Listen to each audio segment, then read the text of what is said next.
and Shorfa and Hoffman green cement. Yeah, here. So Ahmed الديع here, the one who will go عبد الله الماجد وتحت أحمد الديع. Hoffman green cement هون عبد الله الماجد. عبد الله الماجد chairman. chairman. اوكي شرفة. تحت لحظة عبد الله الماجد chairman.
Ladies and gentlemen, hello. Ladies and gentlemen, if you please can make your way to your seats, we're about to begin.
Vos Excellences, Mesdames et Messieurs, bienvenue au Forum franco-saoudien aujourd'hui. Je suis ravi de vous accueillir à cet important rendez-vous et nous nous retrouvons pour discuter d'idées, d'investissement et de la collaboration. En tant que membre des entreprises, de l'industrie, de la politique et de la société civile, nous sommes confrontés à des opportunités qui ont profonde implication pour notre avenir commun. Nous sommes tous réunis ici pour échanger d'idées, partager des expériences et forger des solutions ensemble. Grâce à un dialogue ouvert, franc et constructif, j'espère que nous pourrons trouver des réponses à certaines des questions les plus complexes de notre époque. Je vous souhaite une expérience productive et enrichissante pour vous tous. Et je vous remercie d'être ici aujourd'hui.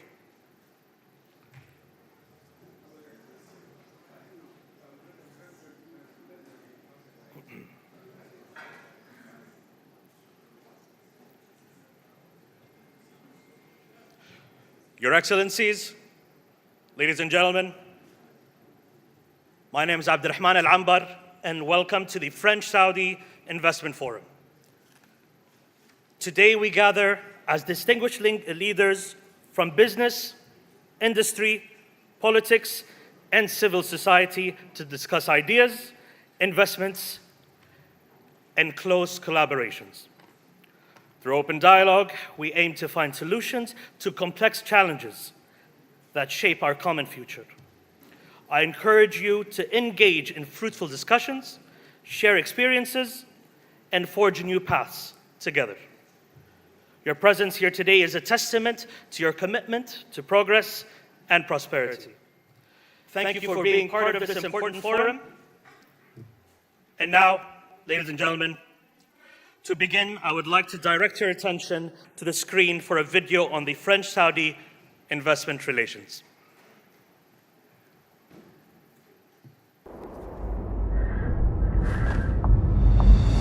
For more than 100 years, France and Saudi Arabia, two great nations that have helped shape the world, have worked together on shared challenges. Today, that relationship has flourished into one of the world's strongest economic partnerships.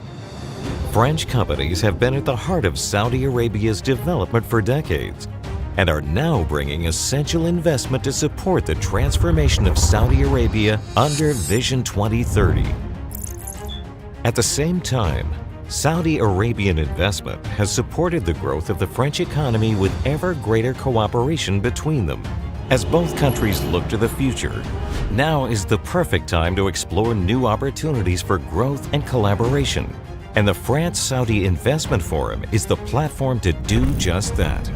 Join us as government and business leaders from both countries come together to explore new opportunities for trade and cooperation in everything from cutting-edge technology to traditional major infrastructure projects industries. The possibilities are endless. So let's work together to build a brighter future for both France and Saudi Arabia as they work towards shared prosperity.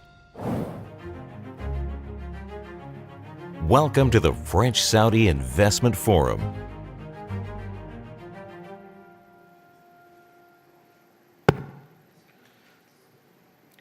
Your Excellencies,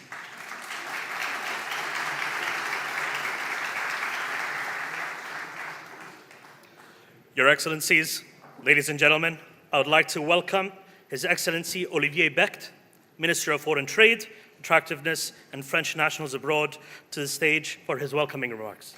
The floor is all yours.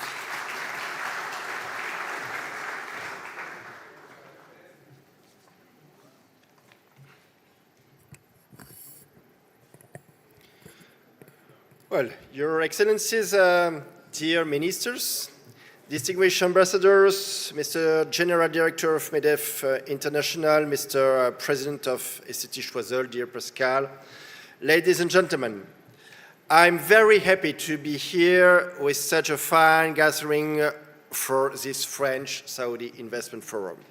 I would like first to address my warmest thanks to Saudi Ministry of Investment, MEDEF International, Institut Choiseul, and to all the teams that have made this event possible. This important forum takes place right after the Vision Gulf Business Forum organized last week by Business France, and we really are in a Gulf moment, and this is not a coincidence. This is a symbol of our determination to strengthen our economic and commercial ties between France and the region, and especially between France and Saudi Arabia. The first edition of Vision Gulf has been a great success, and I hope it will become a recurring meeting for our business communities in the years to come. For several decades now, Gulf countries have been major partners for France. We have developed and deepened our relation.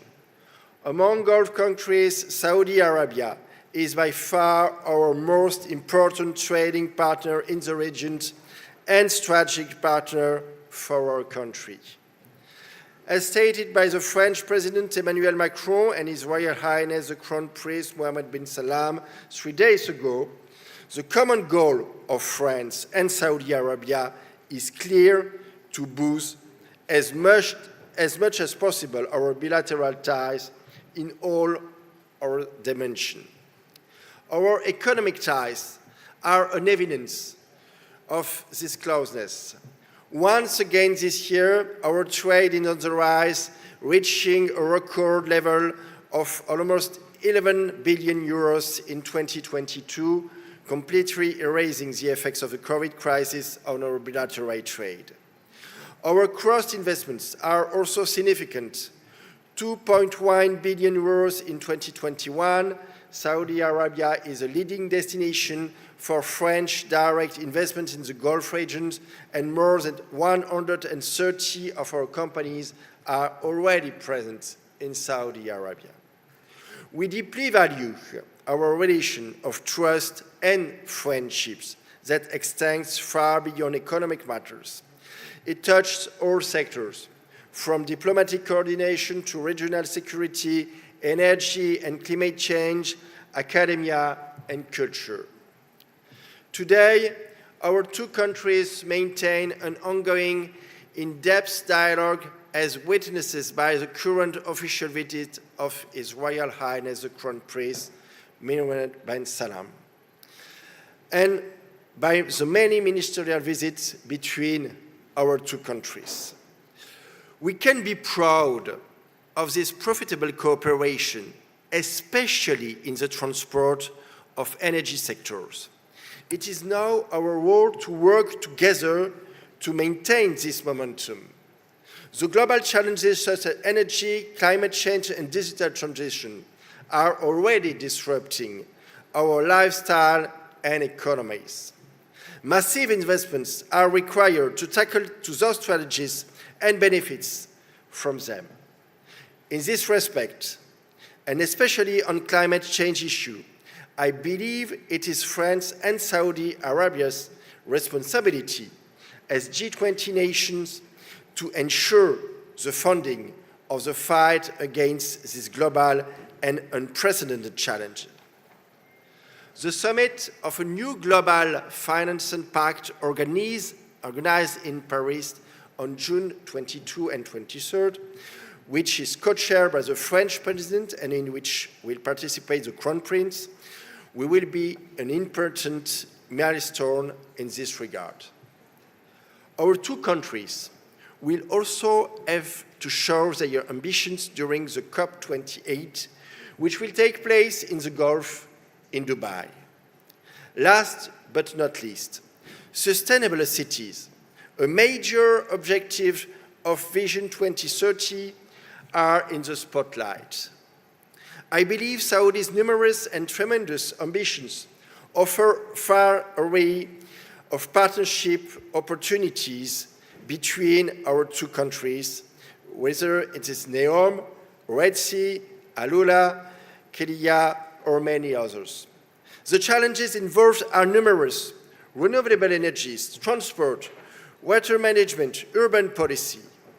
I would like to recall that France possesses a leading-edge ecosystem in those fields that can provide an integrated offer.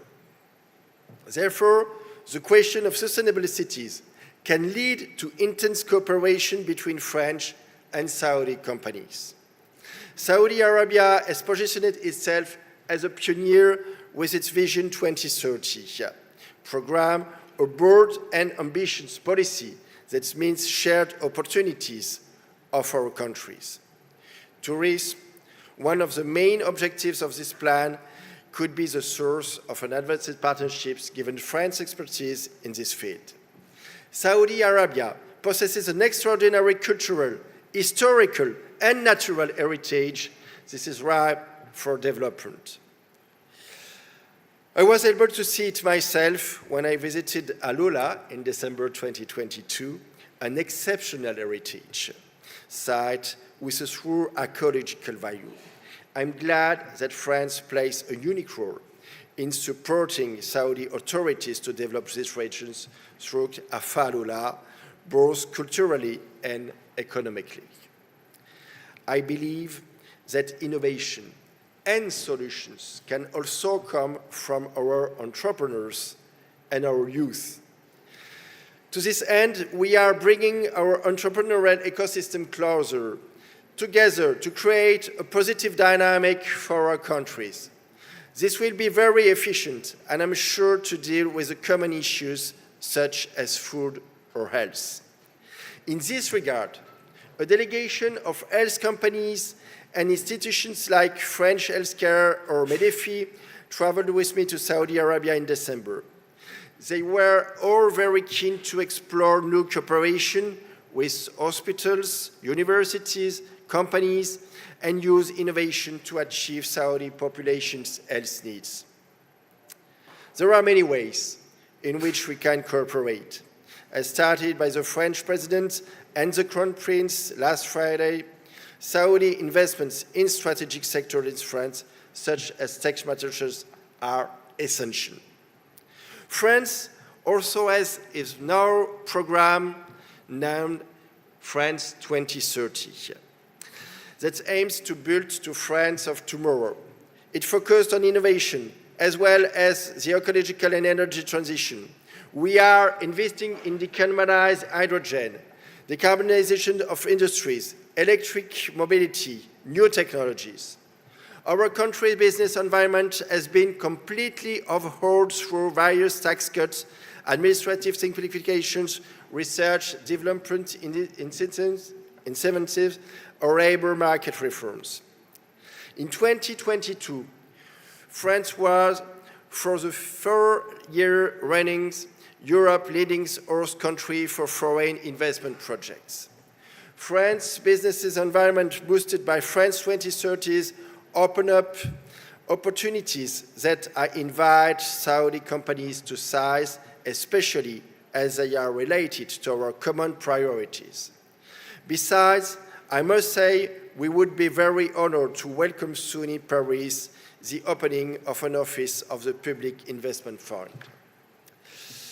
As you can see, our visions look towards the same direction. It offers unprecedented opportunities to strengthen our mutual investments and further develop the sharing of our know-how and expertise. To conclude, I would like to say that in these times of transformation, the dynamics of our economic, cultural, and scientific change is essential. Our two states must continue to work hand in hand to build a more sustainable future. Today provides with a unique opportunity to have fruitful exchanges on the asset of our economic cooperation and perspective in sectors such as tourism, tech, or entrepreneurship. Our companies and private sectors plays a key role in order to create new projects that will benefit both our country, and so I am delighted that so many of you have come. That kind of day paves the way to this common future, and that is what you are going to do today. I want to tell you that you can count on my constant commitment and my full support, with all other French team to support your project. Thank you very much, and I wish you a very fruitful exchange today. Thanks.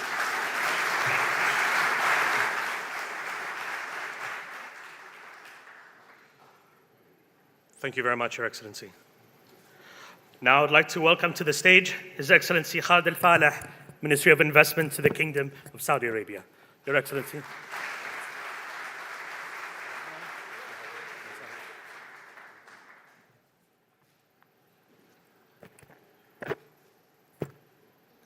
Your Excellency, Minister Olivier Besht,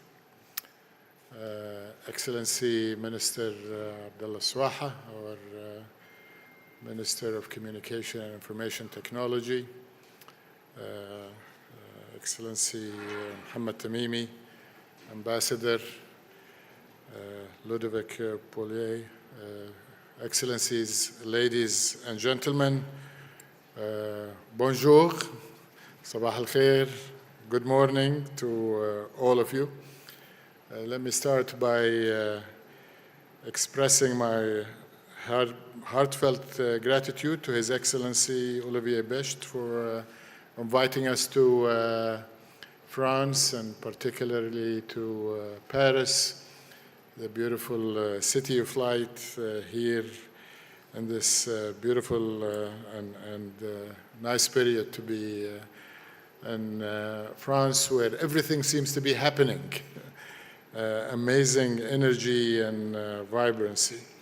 And it just so happens that our visit here in return to your kind invitation is almost exactly 6 months after the visit you referred to when you visited the kingdom in December and had fantastic meetings with your delegation in Riyadh, but you were also able to visit Al-Ula, where Al-Ula is active in creating one of the world's most iconic cultural heritage and tourism destinations, thanks to the Saudi-French partnership. And I believe when you were there was the 20th anniversary of the first archaeological mission by the French to Al-Ula.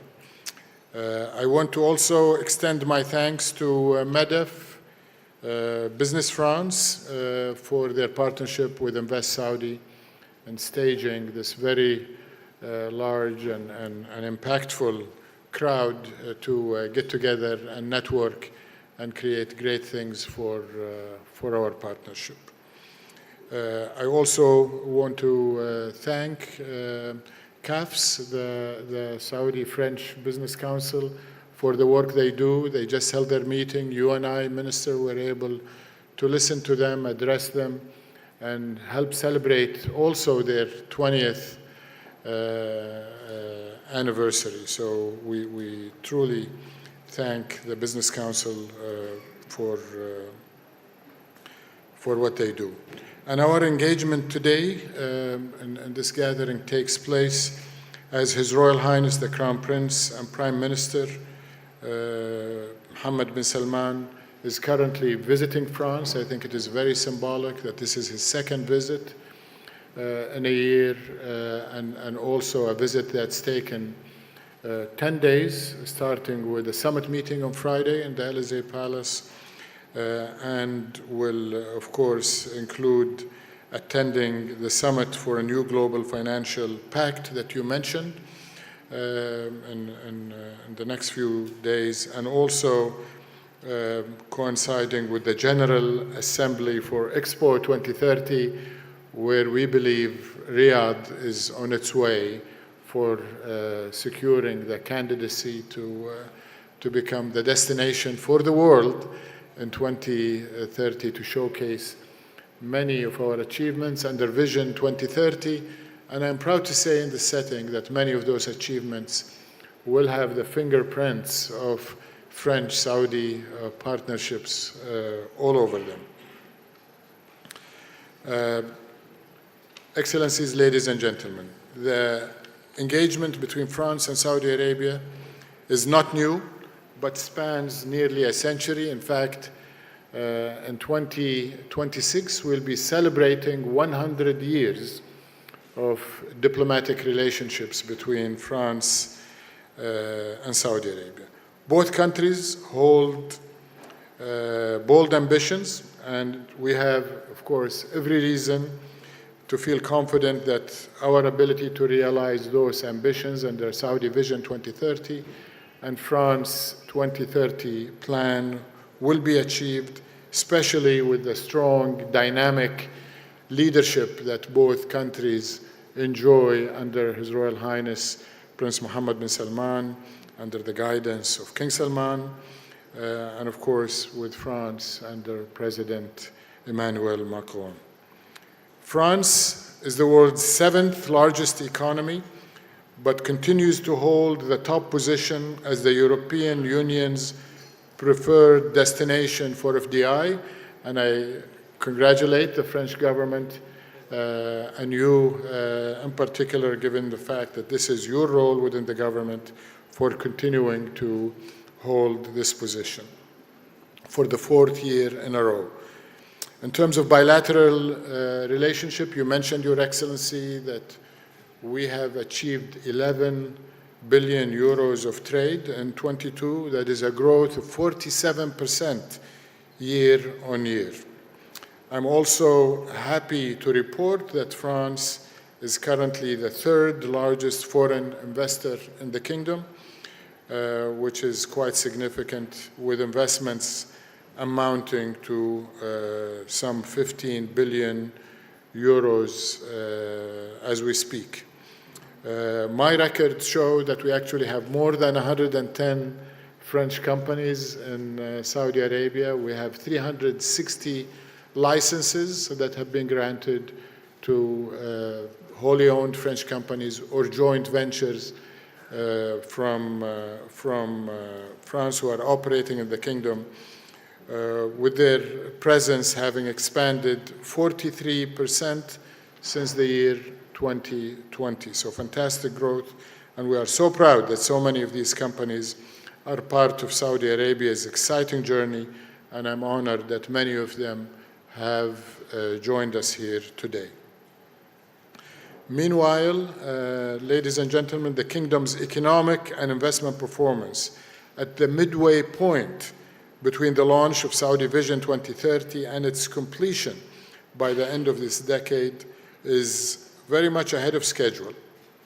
Our GDP since the launch of our vision has grown by 2/3, about 66%, leapfrogging from 20th to 16th place amongst the G20.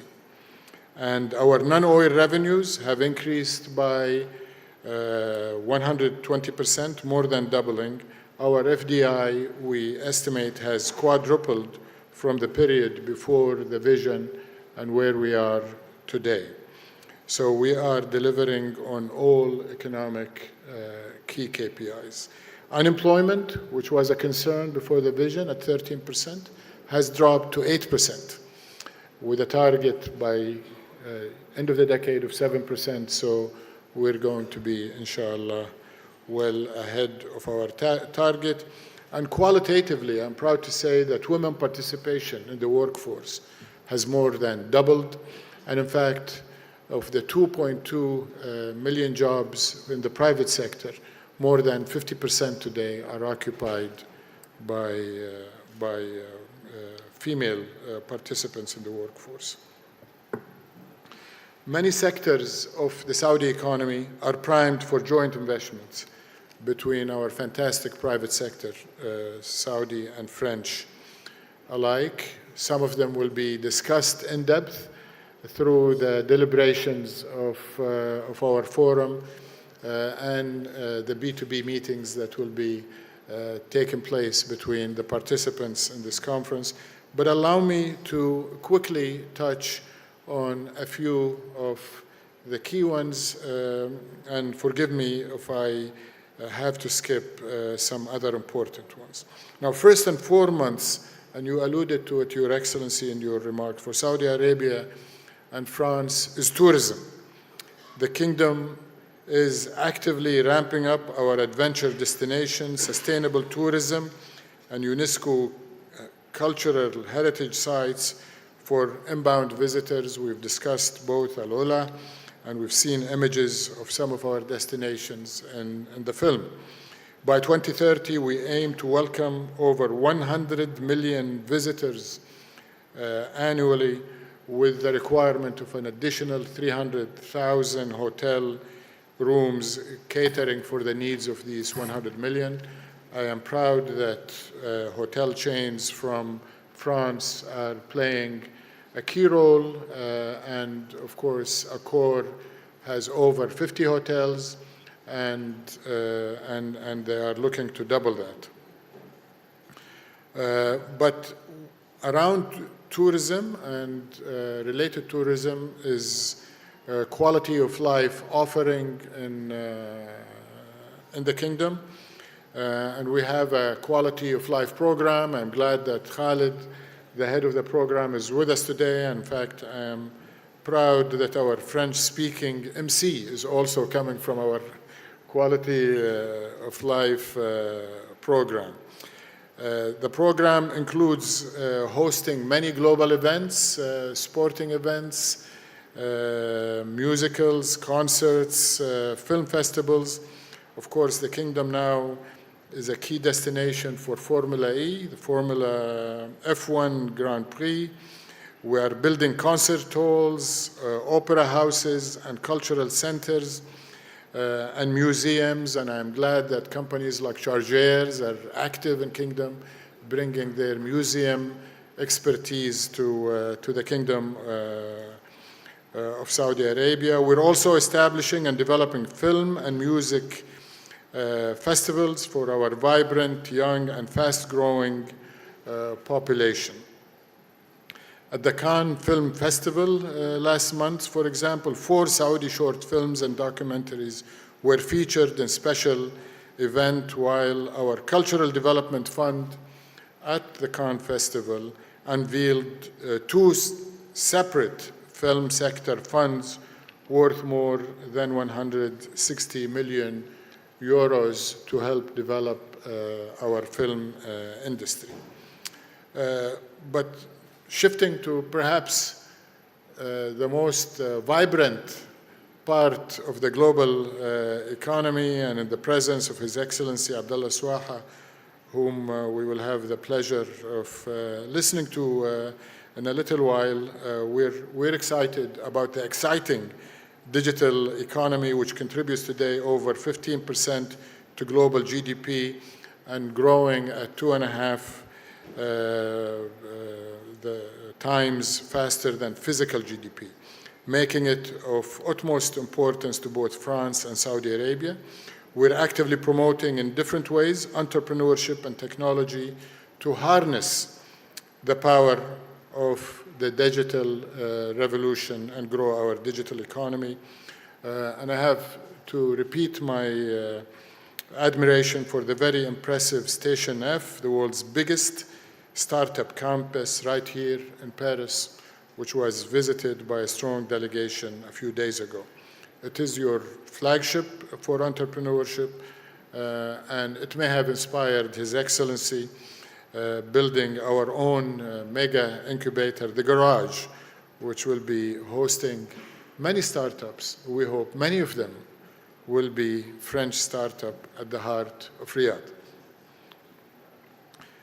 His Excellency is also leading a very ambitious RDI strategy and an equally aspirational space sector. And in this context, we're proud that we just had a space mission with 2 of our young scientists performing experiments at the space station. I'm told that they may be here. Rayana Bernawi and Ali Al-Garni, are they here? Are they here? No? Maybe not. But if they were here, I was going to recognize them.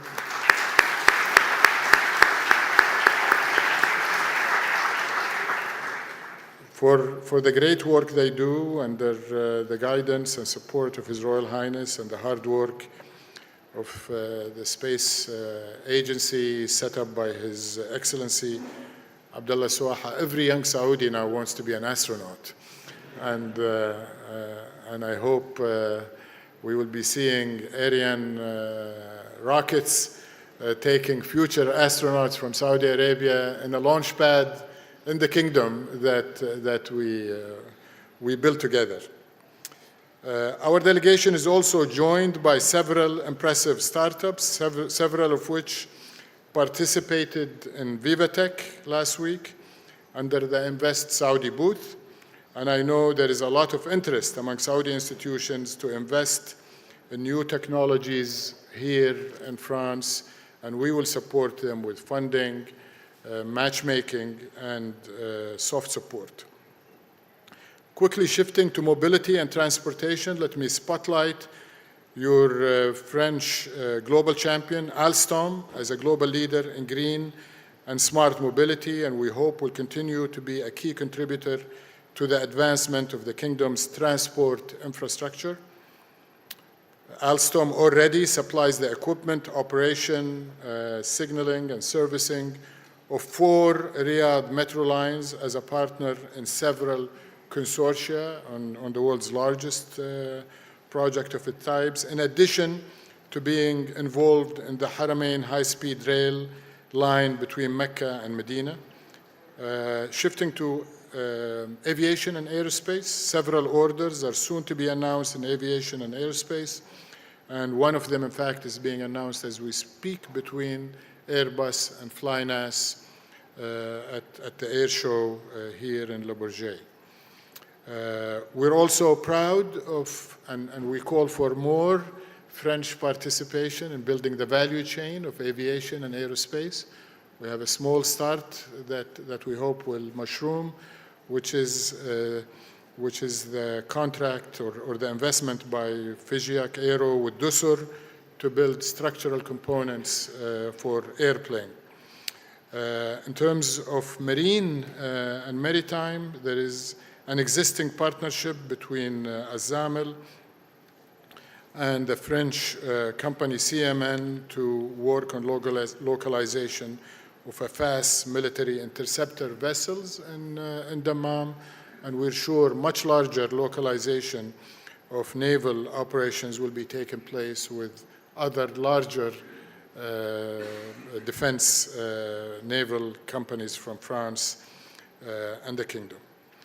Now, as a global leader in traditional energy and committed to a responsible energy transition, Saudi Arabia aims to be at the forefront of net zero and clean energy movement. We are currently building, as we all know, the world's largest green hydrogen plant at NEOM with an investment of nearly 9 billion euros, the first of many, and we're working with French company to actually build the infrastructure to receive the green ammonia, fractionate it into green hydrogen, put it in networks to be used by your industry.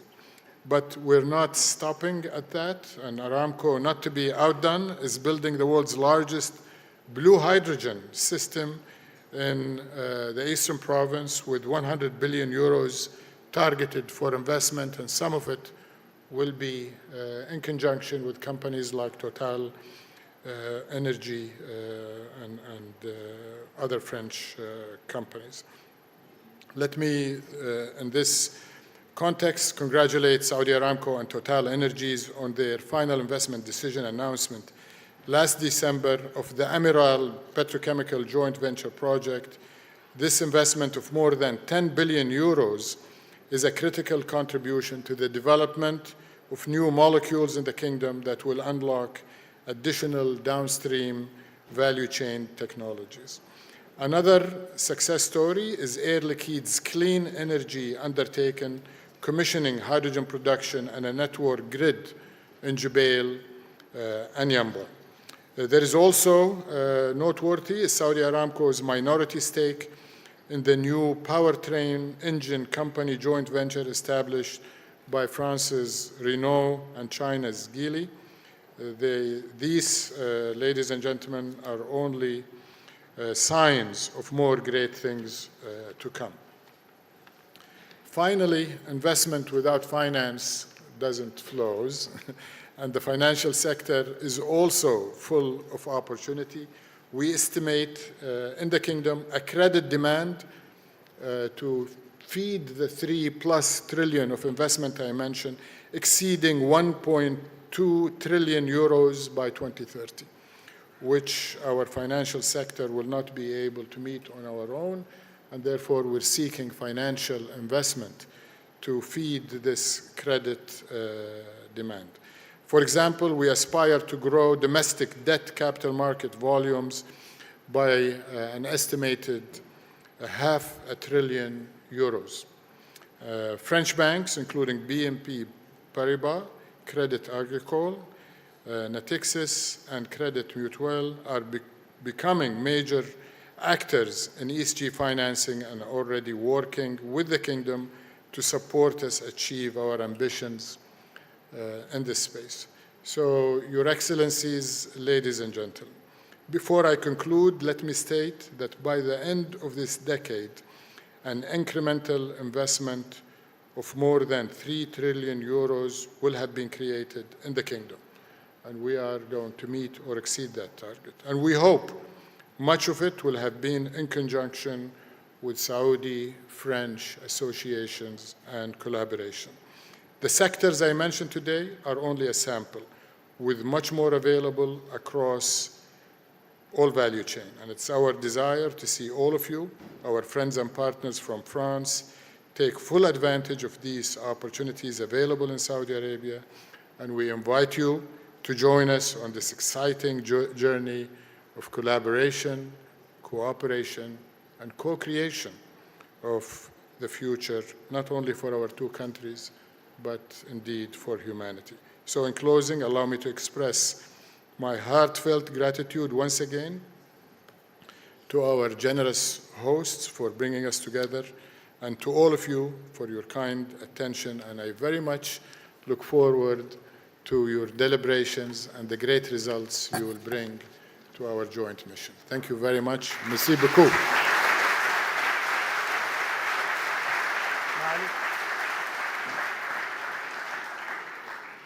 Thank you very much, Your Excellency. Now, ladies and gentlemen, we move on to our next segment, which is the Agreement and Memorandum of Understanding Exchange Ceremony. So may I please invite both Excellencies, His Excellency Al-Falih and His Excellency Becht, to witness the signing, please.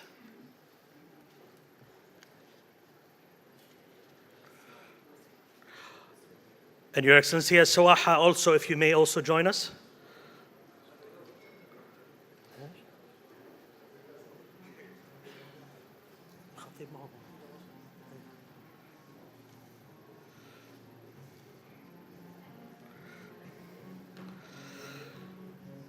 So, Your Excellencies, ladies and gentlemen, we have quite a few MOUs. We have around 24 agreements and MOUs to cover today.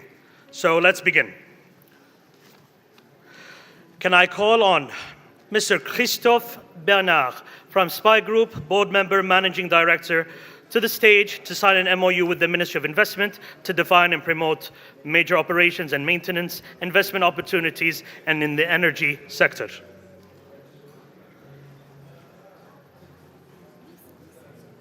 And Misa.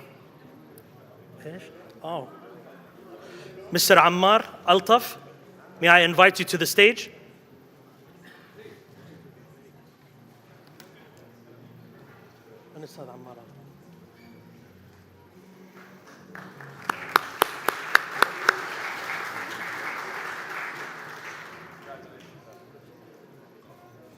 Okay. Thank you very much. Next up, Mr. Bertrand de Rotillier, Executive VP Valorec, to sign an MOU with the Ministry of Investment to expand manufacturing activities related to steel pipes and specialized fabrication in the Kingdom. Thank you very much.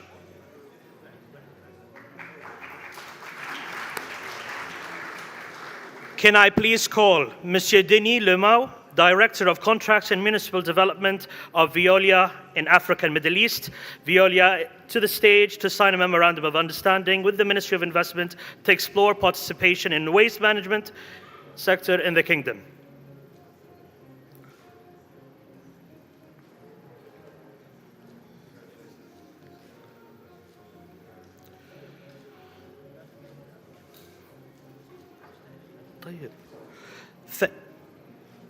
Thank you very much.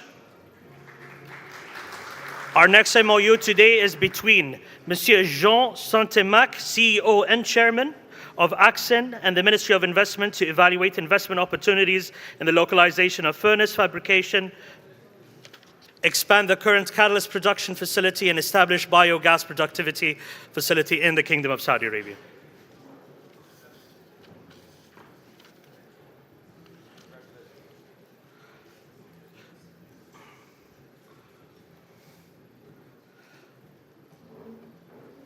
Thank you very much.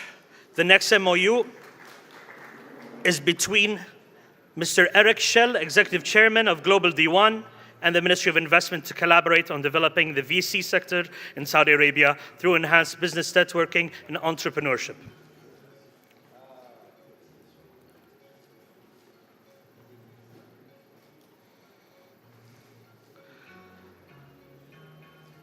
Thank you very much. Your Excellencies, ladies and gentlemen, we also have a number of trilateral agreements coming up, which will be now starting. First up, we have the Ministry of Investment, Jam'an Industrial Investment Company, represented by Mr. Mohammed Al-Bassam, CEO and Managing Partner, and Gelflor, represented by Monsieur Pierre Convert, Senior VP of International Sales and member of the Executive Board of Directors, signing agreement to joint venture partnership in the flooring and tiling industry.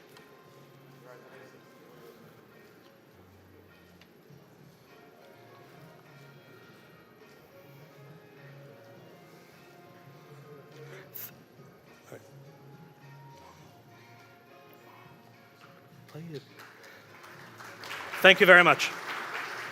The next agreement is between the Saudi Arabian Military Industry Company, SAMI, the Saudi Arabian Industrial Investment Company, DUSR, and Fijiac Aero, signing a final incentive agreement to manufacture aircraft parts and the components in the Kingdom of Saudi Arabia. MashaAllah.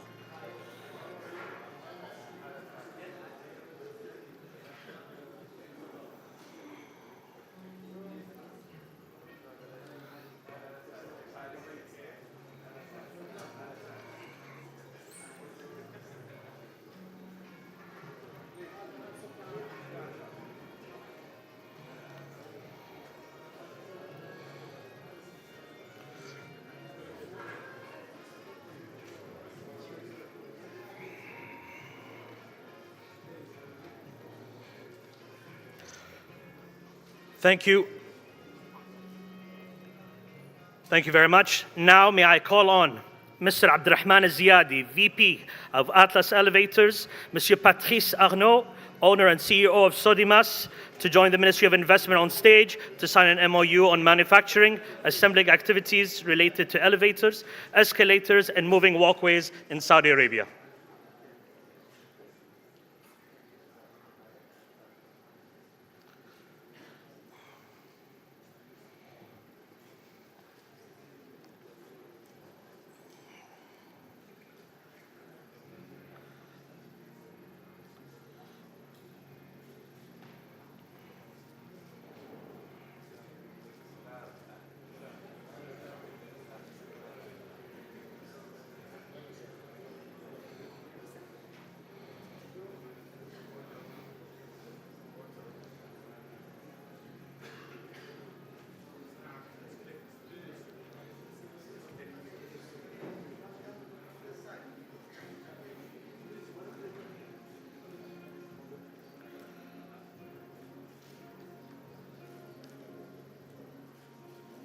Thank you very much.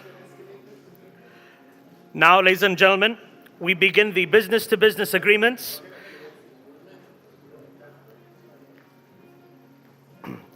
Can I call Mr. Fawaz Al-Aqil, CEO of Scopa Defense, and Mathieu Levaux, member of the Executive Committee of Airbus Helicopter, to the stage, please? Thank you. They will sign an MOU to partner in localizing technical capabilities and rotorcrafts.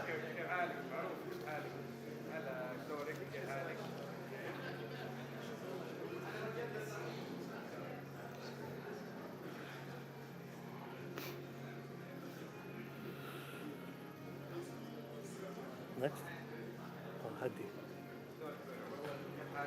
Okay.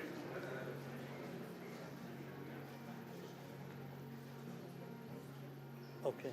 Reschedule the press. Okay. Okay.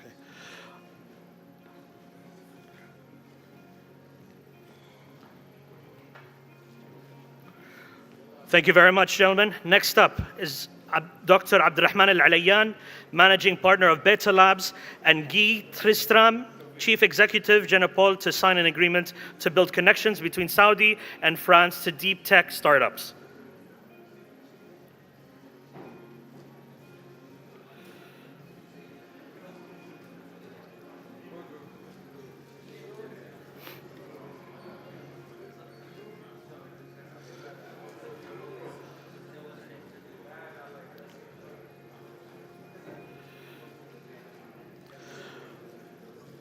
Thank you very much, gentlemen. And now may I ask Mr. Adnan Al-Khalaf, CEO of Lijam Sports, and Bruno Forge, CEO of PhysioQuanta, to join us on stage to sign an exclusive distribution agreement. Mr. Adnan Al-Khalaf.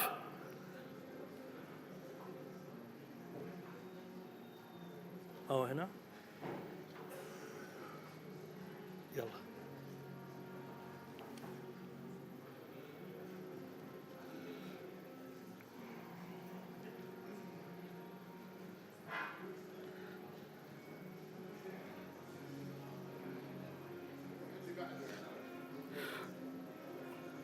And now, may I please call on the stage Mr. Abdallah Al-Majid, Chairman of Sharfa Holding Company, and Mr. Julien Blancard, CEO of Hoffman Green Cement Technologies. Can you please join us to sign the MOU to promote the use of green cement and protect natural resources?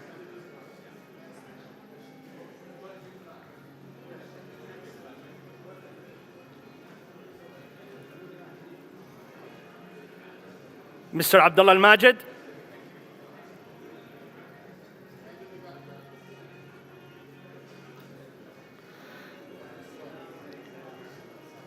Next up,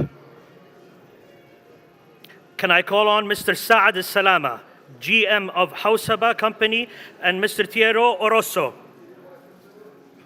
President, Obvious Technologies, to sign an agreement to combine Obvious and Hawsaba products to deliver its customers to Saudi and to the Gulf region.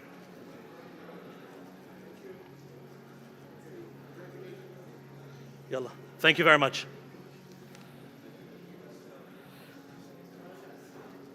Here we go.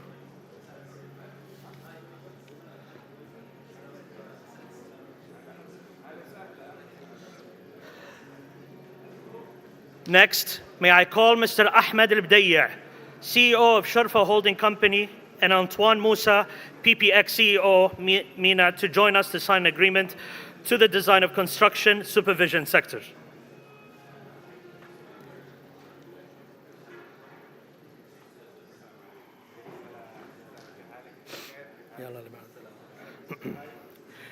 May I call on Mr. Abdurrahman Al-Rabi'a, CFO, and Maher Al-Dhiabi, Group EVP, Solution by STC, and Osama Al-Ghul, Group EVP, Devoteam, and Mr. Godfrey Debensman, Group CEO, to join us on stage to sign an investment memo to acquire 40% of Devoteam Middle East.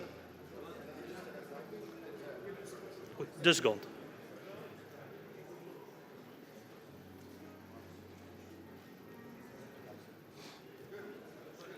Merci, thank you. Please, تفضل. يلا.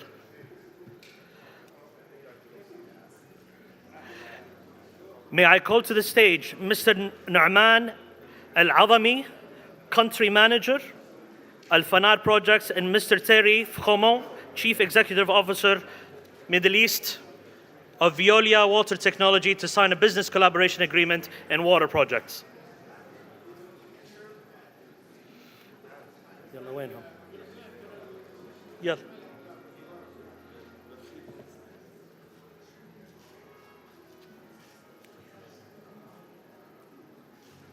Wrong.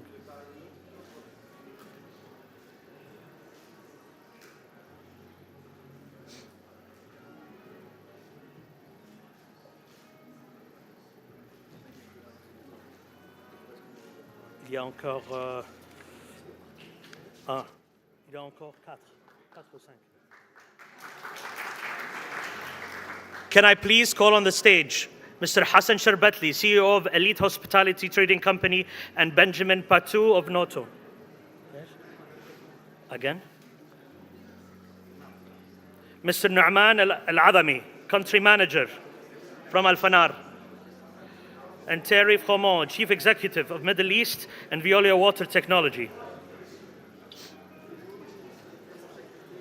Back up, back up. يا جماعة قاعد يخبص هذا. ها؟ هذا الفنار.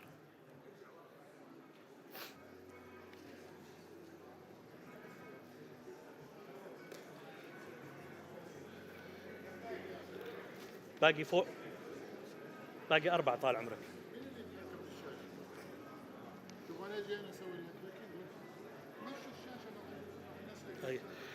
يا باقي 4 more طال عمرك. 4 more. اي. خلصنا من الفنار. What's next? اللي بعده is Sharbatli. Okay. Can I please call to the stage Mr. Hassan Sharbatli, CEO of Elite Hospitality Trading, and Benjamin Patou of Noto, Manco and Café La Pérouse, Mimosa and Bœuf sur le Toit, Memo Group to sign a franchise agreement acquiring brand rights in Saudi.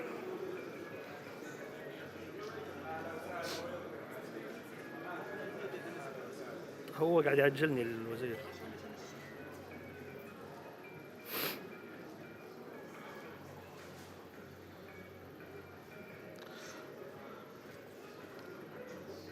Thank you very much, gentlemen.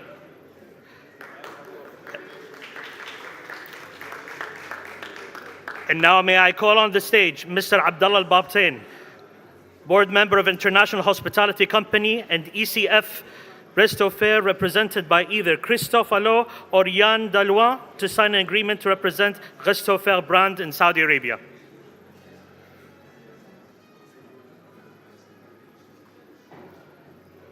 Mr. Abdullah Al-Babtain.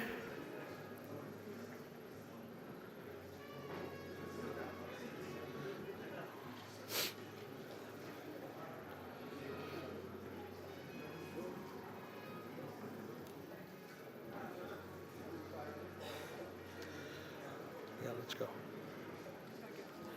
Yeah, باقي 3 or 4. Thank you very much. And now may I ask to the stage Mr. Nasser Al-Zamil and Mr. Riyad Al-Zamil from Zamil Group, signing a joint venture with Michael Fribourg, Chargeur, to provide technical, intellectual, and industrial services for museums.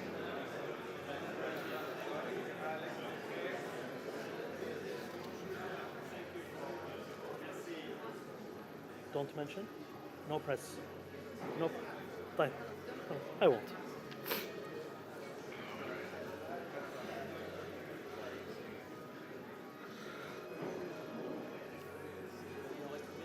Encore 3, je m'excuse. Ouais. Non. 2 secondes. Pas 2 secondes, 2 minutes. Thank you very much. And now may I call to the stage Dr. Imad Al-Dukair, Group CEO of InterHealth Canada, will sign a technical cooperation agreement with Professor Didier Hussein, President of APHP. Yalla.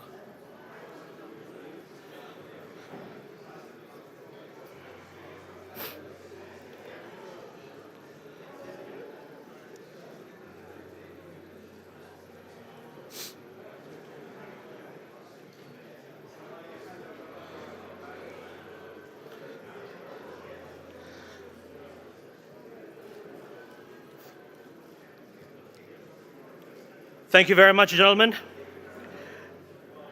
Next up, we have Mr. Ahmed Al-Ghamdi, CEO of Artificial Intelligence Global Company, signed an MOU with Thomas Le Drian, CEO, Impulse Partner, to build a fully integrated digital hub cluster similar to the Station F in Paris for the King Salman Energy Park Digital Center.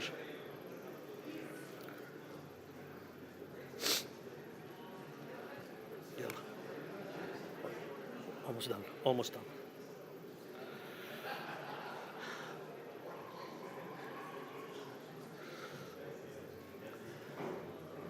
Thank you very much, gentlemen. Next up is Radwan Samman, Business Development Manager at Abrar Communications, and Thomas Piquet, Vision Group, to sign a joint venture incorporate agreement to establish 40 examination centers in various regions of the kingdom.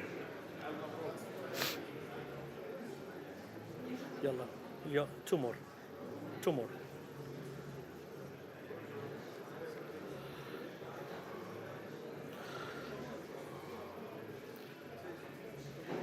Thank you very much, gentlemen.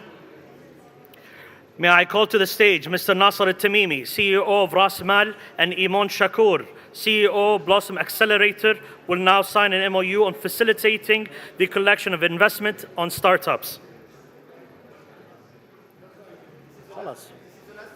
Yes, last one.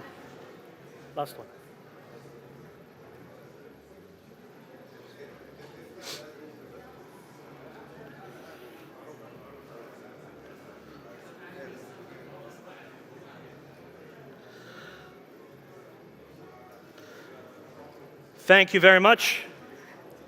Our final agreement of today is between Mr. Khalid Al-Zaini of Foodix and Loïc Martin of La Maison de Martin. Please join us on stage.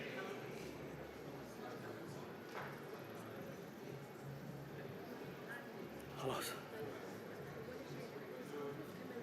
بكمل عادي.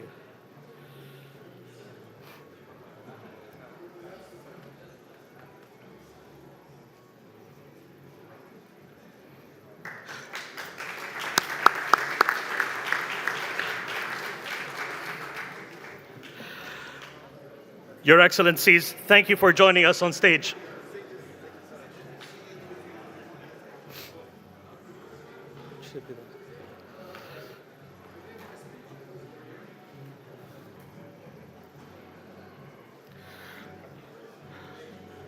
Another round of applause for all the successful MOUs.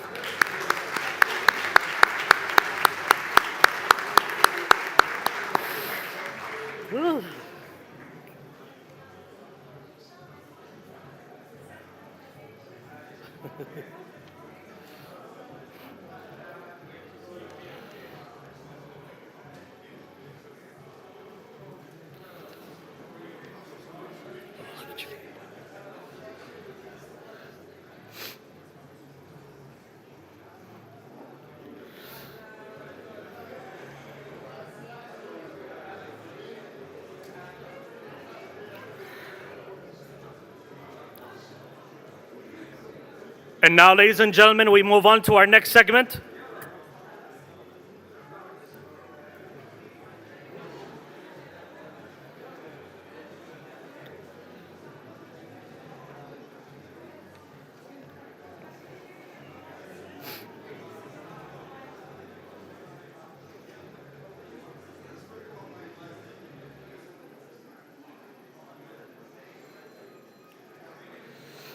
ممكن نتقاعد الناس؟ ممكن تقعدون؟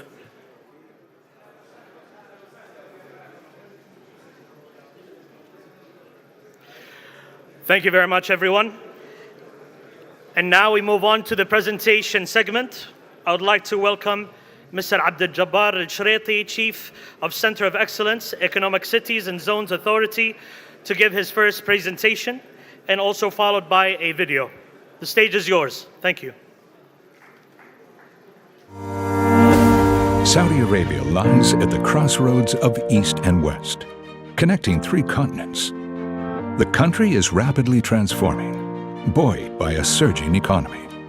On its doorstep is a superhighway of trade, creating a key international hub for logistics, manufacturing, and services. And now, with the launch of 4 new special economic zones, created with international investors in mind. It's easier than ever before to take advantage of all the Kingdom has to offer. King Abdullah Economic City Special Economic Zone is the premier destination for advanced manufacturing and logistics. Set in a prime location on the Red Sea, it offers unrivaled access to global trade routes through Saudi Arabia's newest full-service commercial ports. Ras Al Khair Special Economic Zone as a hub for the maritime industry, offering opportunities across shipbuilding and repair, offshore drilling, and the entirety of the maritime sector value chains. This is a fully integrated maritime ecosystem with a strong base of existing investors. Jazan Special Economic Zone on the Red Sea connects investors to a new platform for trade with the fast-growing markets in Africa. Located adjacent to one of the Middle East's largest ports for export of goods and import of manufacturing materials. Jazan also has easy access to the Kingdom's natural and industrial resources. Embrace our digital future through the new Cloud Computing Special Economic Zone located at King Abdulaziz City for Science and Technology, a platform for emerging and disruptive technologies to flourish and for investors to capitalize on. Together, these strategically located SEZs present an unparalleled opportunity for foreign investors looking to grow stronger and more resilient supply chains, backed by world-class hard infrastructure and a young and skilled workforce, business-friendly regulations, streamlined investment procedures, and attractive economic incentives. There has never been a better time to be part of the Kingdom's economic success story. 4 new zones, 4 new global hubs, 4 game-changing opportunities. Welcome to Saudi Arabia's Special Economic Zones, unique gateways to growth.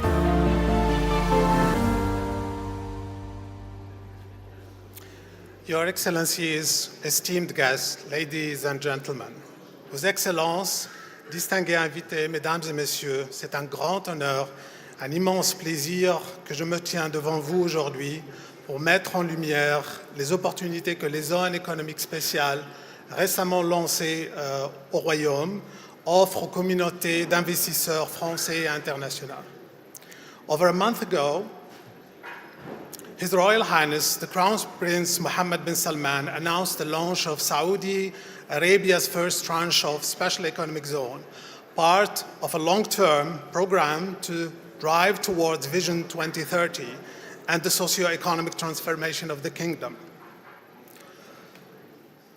Our Special Economic Zone provides unique gateways to growth.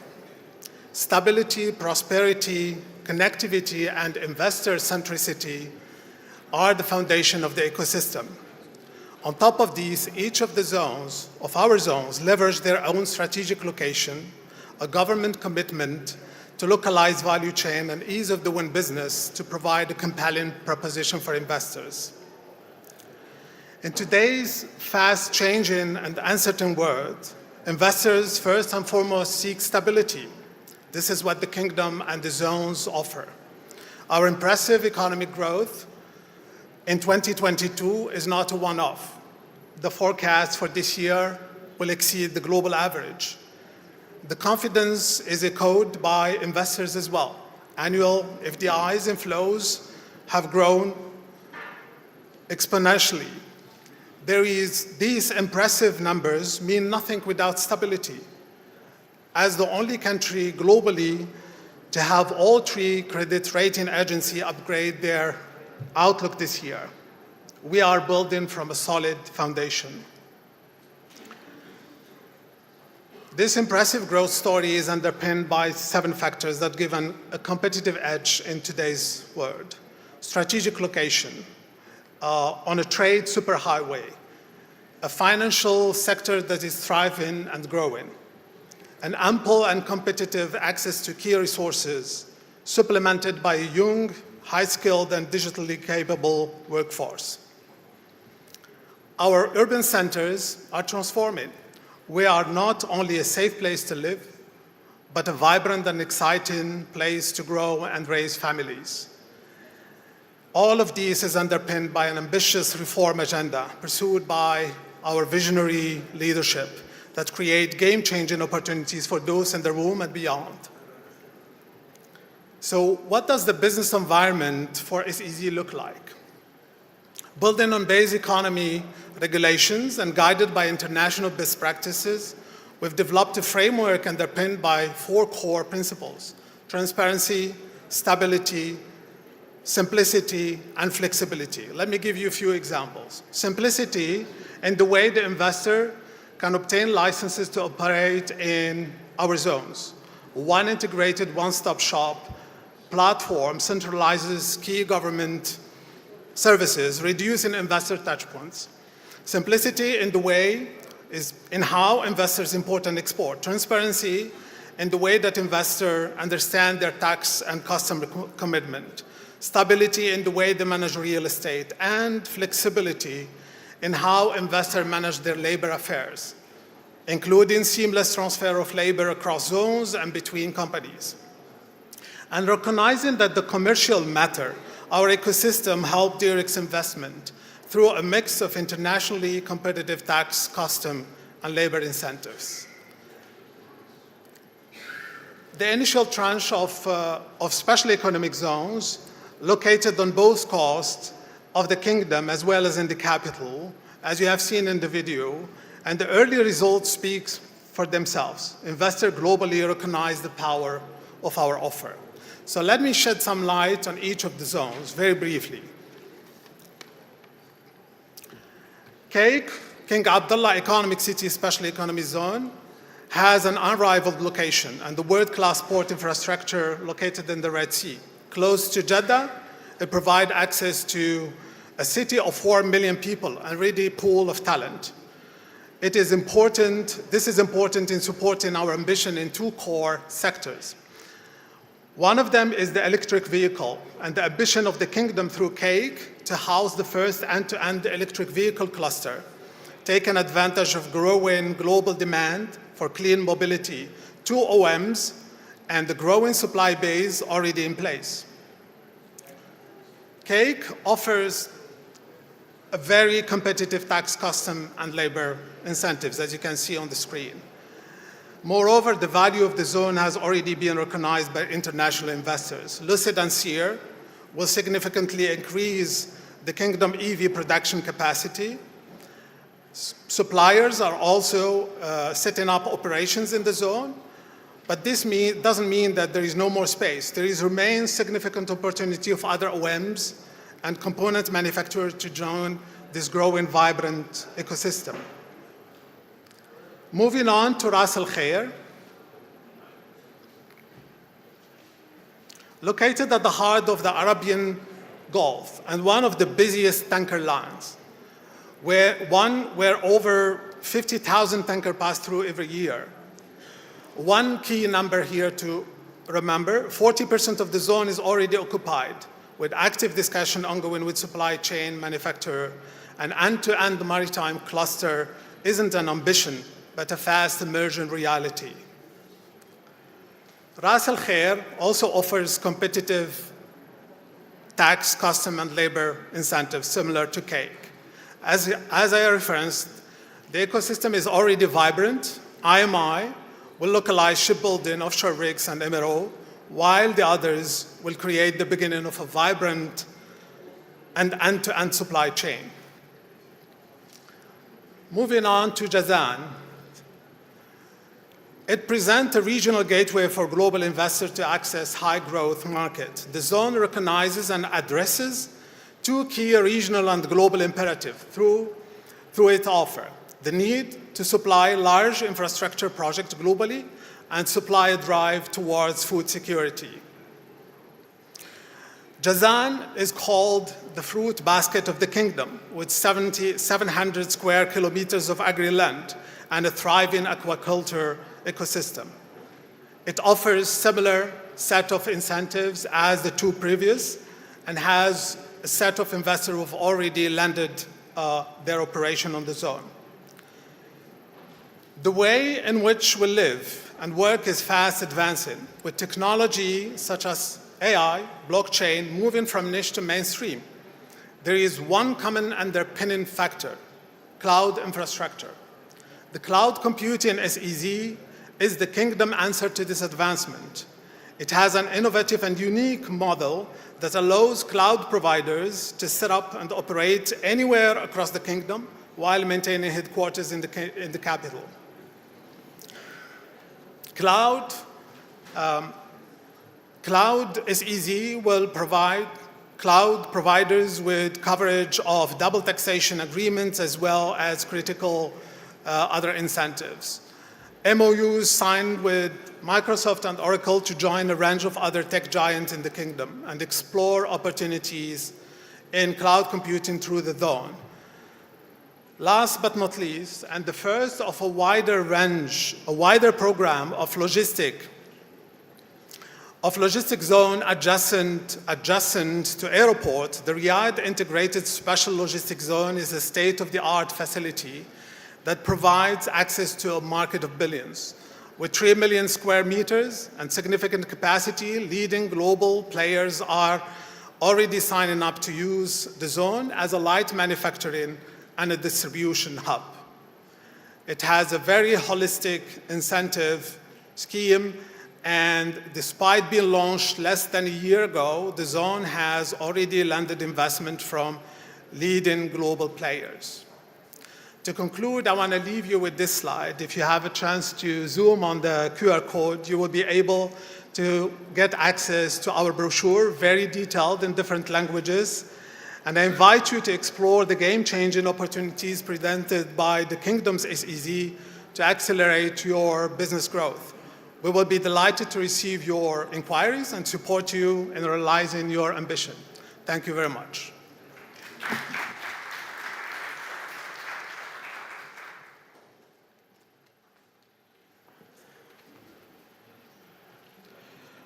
Thank you very much, Mr. Abdel Jabbar. That was a very insightful presentation.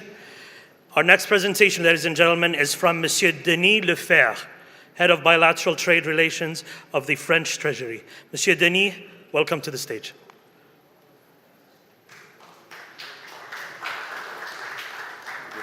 That's for the presentation. Ça c'est avant, et ça c'est derrière. Très bien. And where's the presentation? It's coming? Oui, oui. Okay, perfect. Hi. Sorry, I'm Mr. Lefer's deputy assistant. Actually, he was called urgently by the Minister Le Maire, so I will do the presentation in his absence. So, dear Minister, distinguished ambassadors, dear participants, ladies and gentlemen. As you might know, the President of France, Emmanuel Macron, unveiled the France 2030 investment plan in October 2021 in order to address the structural challenges our economy will face by 2030. France 2030 and Vision 2030 do not only share the same date, 2030, they also share two very important features. First, the goal to address global challenges such as energy and climate transition, a very strong industrial ambition.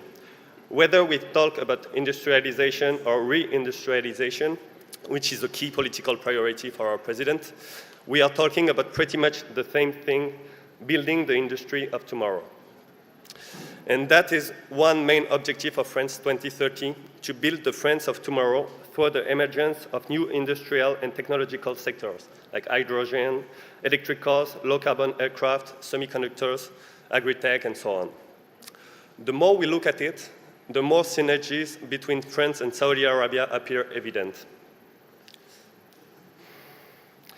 Before introducing France 2030 in details, I would like to remind you how France built a business-friendly environment during the last 6 years. Indeed, the government is pursuing since 2017 an economic strategy to modernize our country, especially by implementing a new tax framework and modernizing the French labor market in order to encourage investment and business activity. As a result, France became, for the first time ever, the most attractive European country for foreign investment in 2019, and kept this rank for 4 years in a row, according to the EY attractiveness barometers. So, sorry. So today, the result, almost 17,000 foreign businesses are established in France, accounting for 30% of French export, 20% of French economy's revenue, and 12% of employment in market sectors. So that's a real great achievement.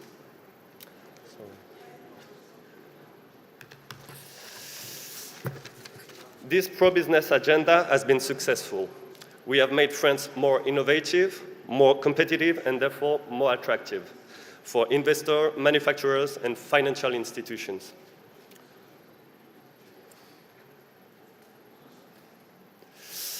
But these achievements must not delay our action to tackle the biggest challenge we are facing, climate change. We all need to achieve emission reductions. France has set itself ambitious goals and taken important climate commitments, both at national level and European level. All our actions are driven by these objectives.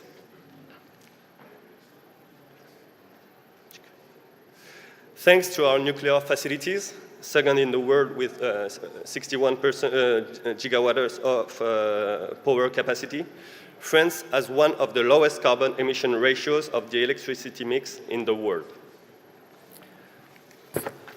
Our decarbonization plan is supported by different programs as France Nation Verte. Yes, France Nation Verte, which encourages the 50 most polluting industrial sites to fast-track their decarbonization. France intends to be a leader on the environmental transition. I strongly believe that it is through greening our economies that we will achieve our climate goals and restore our sovereignty.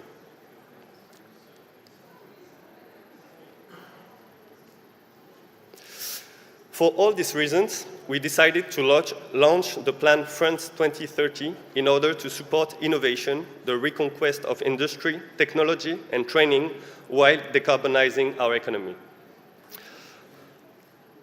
Half of the $54 billion invested in France 2030 will be dedicated to projects that promote the decarbonization of industry, and the other half will be directed to emerging players who are driving breakthrough innovations.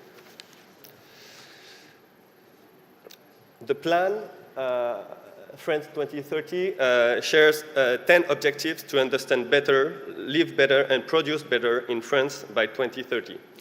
I won't quote them all, but we can have some examples, like becoming the leader of green hydrogen, and with the objective in 2030 that France will have at least 2 gigafactories of electrolyzer, mass-producing hydrogen, and all useful associated technologies. This objective, we will also, in the same decarbonization plan, to produce nearly 2 million electric and hybrid vehicles. Also, France is aiming at being the first one to produce the first low-carbon aircraft, or even to accompany the production of 20 biopharmaceuticals against cancer or chronic diseases.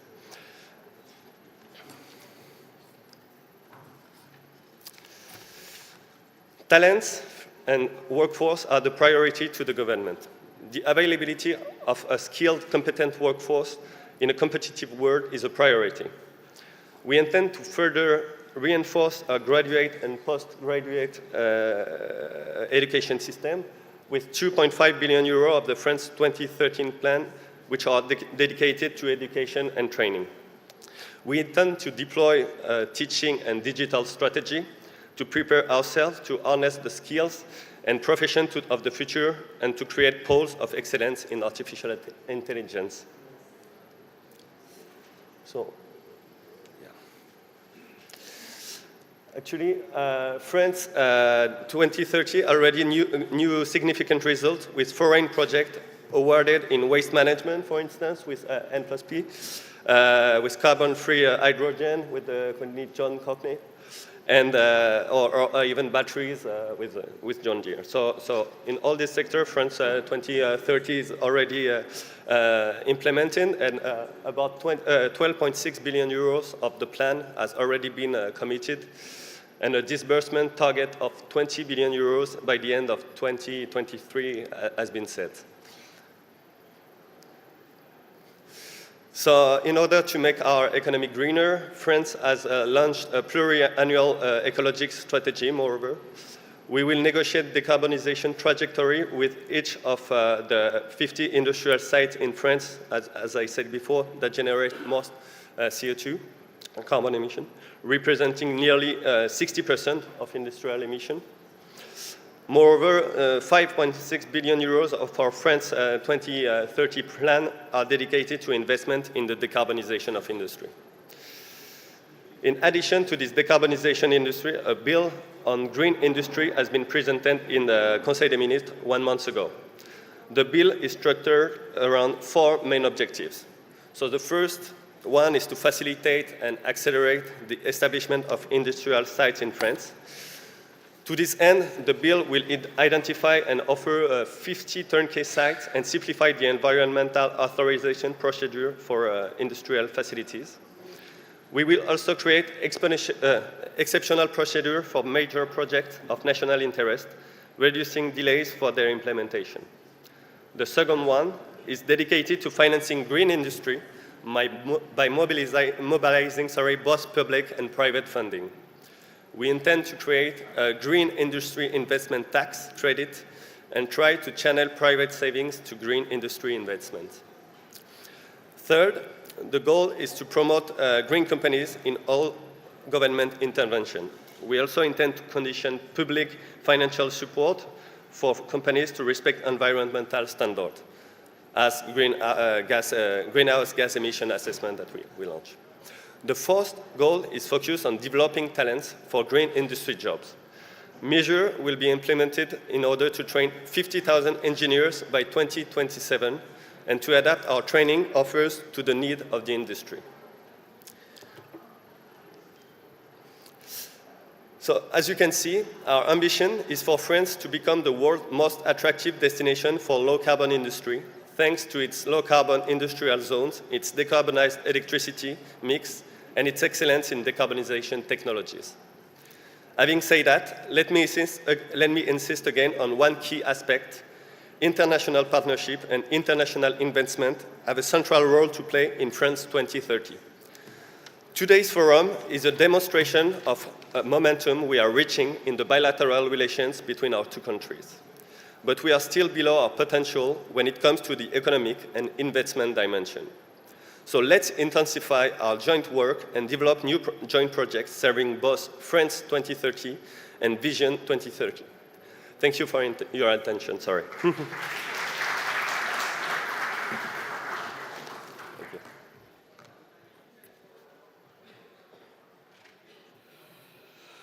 Thank you very much. Ladies and gentlemen, before we move on to our next segment, I'd like to present a short video on Expo 2030, Saudi Arabia.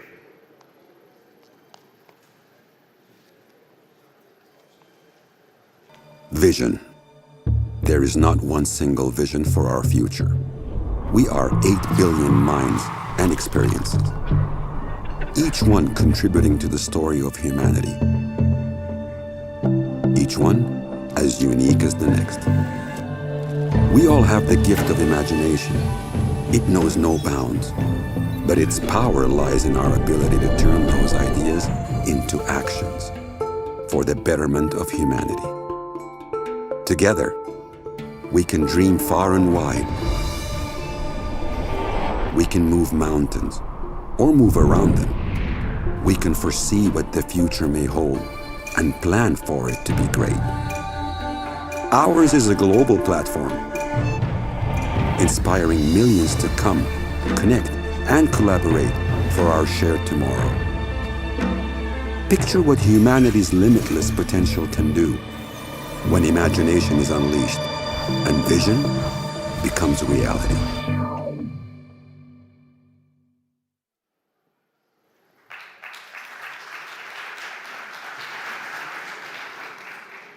And now, ladies and gentlemen, we have a presentation of Expo 2030 by Dr. Abdel Mohsen Alias, GM of International Relations of Royal Commission of Riyadh City. Dr. Abdel Mohsen, the floor is yours.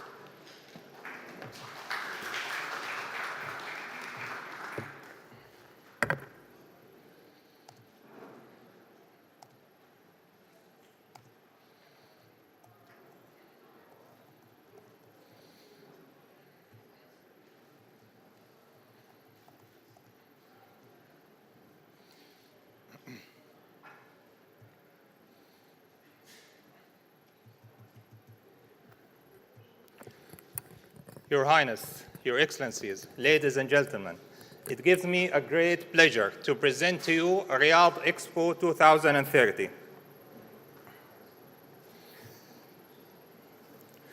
Riyadh Expo 2030 has the support of the highest level of the Saudi leadership. His Royal Highness, the Crown Prince, Prime Minister, and the Chairman of the Riyadh Expo Supreme Committee has committed to the Secretary General of the BIE, the international entity responsible for the World Expo, to work in collaboration with every participating country to elevate and maximize their presence in the Riyadh Expo.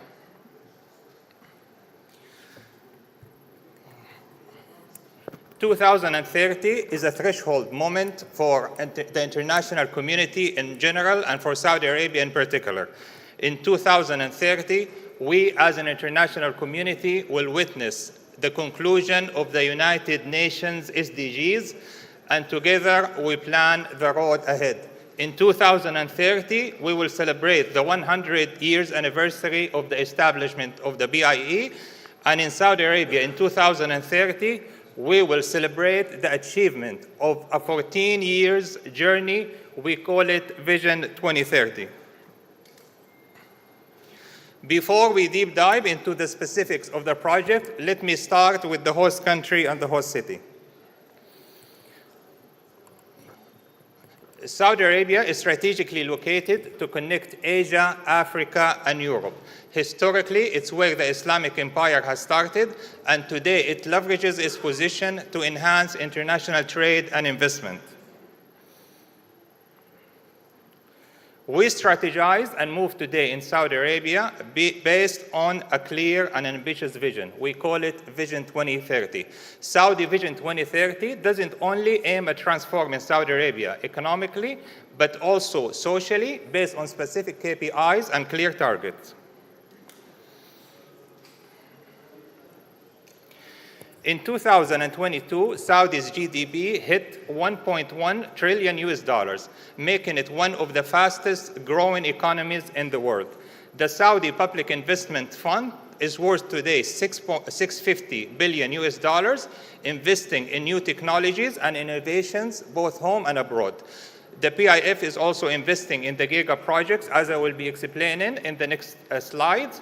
It's worth noting that today in Saudi Arabia, women represent 37% of the workforce. And what sets Saudi Arabia apart from its competitors is the demographic advantage. 50% of Saudis are under the age of 25. This is an important figure we take at utmost consideration when we plan and when we strategize the road ahead. It's worth noting that many of these young people will be entering the workforce by 2030, and Riyadh Expo 2030 will be such an inspiration for them. So Saudi Arabia is building mega projects in many places across the country, from the futuristic city of Neom to luxury islands to one-of-a-kind skiing resort in the country. In Riyadh, we are a city on a fast pace towards realizing our future goals.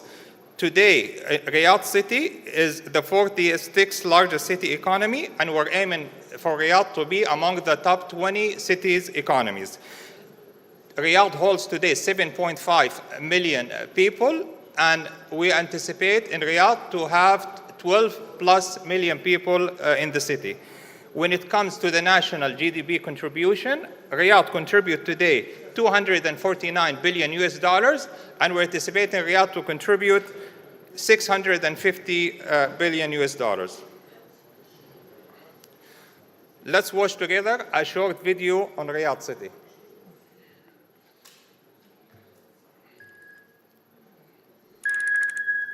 Riyadh, a remarkable capital, yet so much potential. However, maps can only set simple icons with a shadow, but they don't capture the depth of the heritage.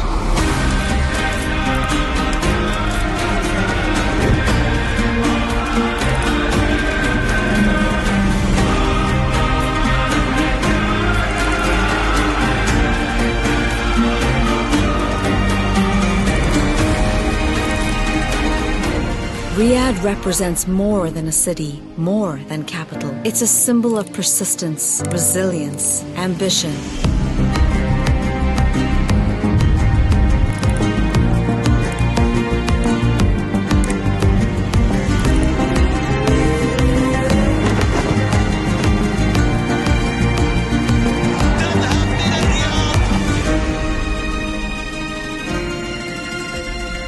Riyadh tells a story of human potential, turning struggles and emptiness into opportunities.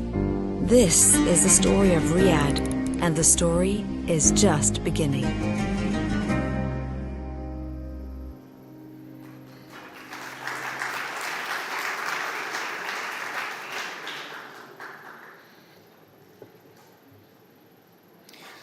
Let me now please take you on a tour of the mega and giga projects in the Riyadh area. Diriyah has the historical significance for all Saudis since it's the birthplace of the first Saudi state. The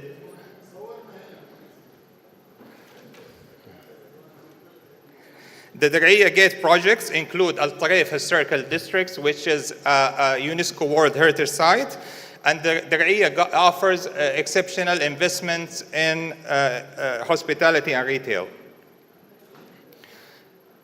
Al-Giddiyah, just in the southwest of Riyadh City, about 45 minutes drive, to be the entertainment capital of the Middle East, the Disney World of the Middle East, if you may.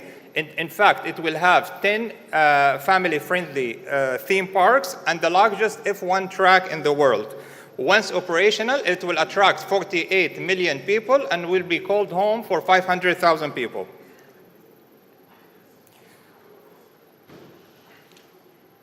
Just a few weeks ago came the announcement of the latest giga project in Saudi Arabia, the Murabba, which will be the largest modern downtown in the world.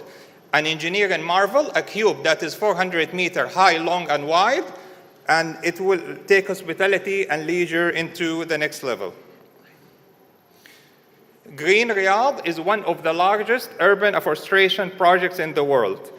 The projects aim at improving the air quality, reducing the temperature, and planting 1 tree for every Riyadh resident, totaling 7.5 million trees. King Salman Park will be the green heart of Riyadh City. It will be the largest urban park in the world. It will be almost 2 times larger than Le Bois de Fonsan, a park in eastern Paris. The project was launched in 2019 and expected to be completed by 2025. It will include 1 million trees, the National Theatre, and the Royal Art Complex. The Sports Boulevard will run from the west of the city all the way to the east of the city, connecting to the future Expo site. It will include a desert park, and it will include 8 districts providing various entertainment options. Riyadh Art is one of the largest public arts programs in the world. It aims at transforming Riyadh into an art gallery without walls by the installation of 1,000 art objects by local and international artists. King Abdullah Financial District CAFT offers exceptional and competitive business ecosystem for multinational regional headquarters in the MENA region.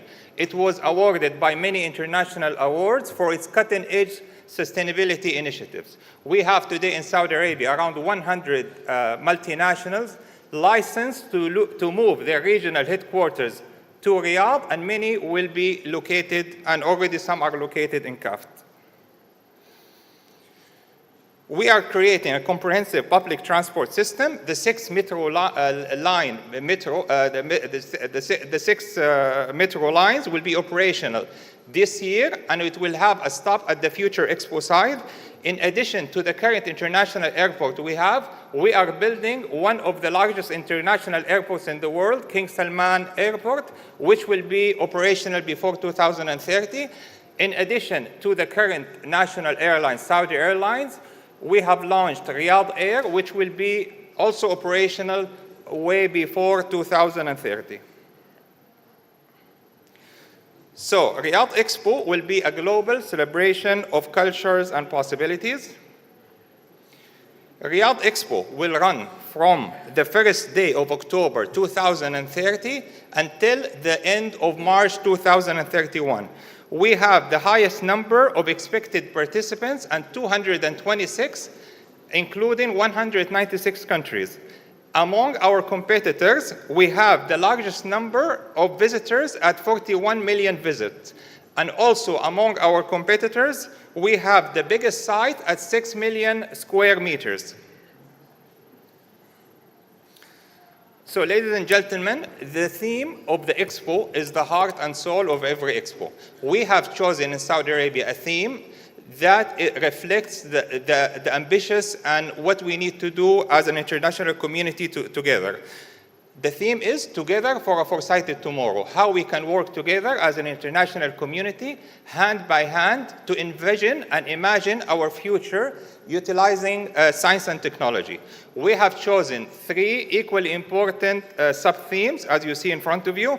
A Different Tomorrow focuses on the major transformations. What are the major transformations and challenges we as an international community will be facing? Climate Action focuses on tackling climate change and scaling sustainable solutions. And Prosperity for All focuses on increasing access to opportunities for more people.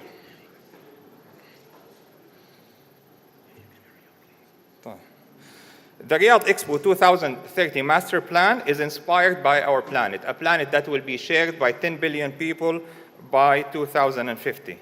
We are organizing the master plans based on 3 principles. 1 country, 1 pavilion. So no matter how big or small the country is, each will have an address around the loop. And then the North-South collaboration. So countries will be located flexibly around the loop of the world, which represent the equator around the globe.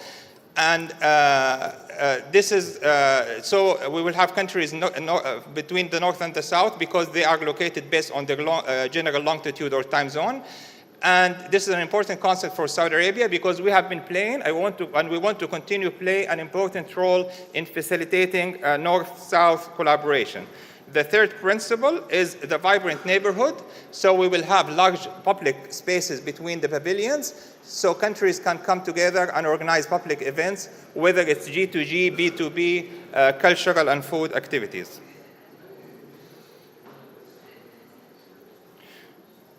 So, Riyadh Expo would be a portal into the future, and pavilion size will range from 500 square meters to 6,000 square meters.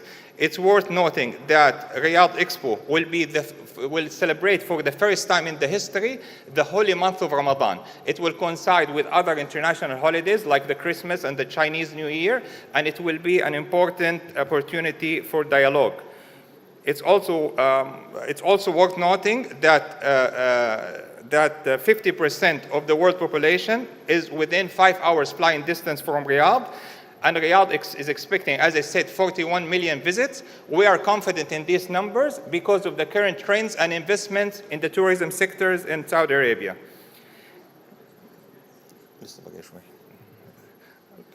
So Saudi Arabia's socio-economic transformation under Vision 2030 is unleashing great investment opportunities. We are committed under Riyadh Expo to create platforms to facilitate investment opportunities. I think my colleagues here want me to conclude, so we'll skip some slides.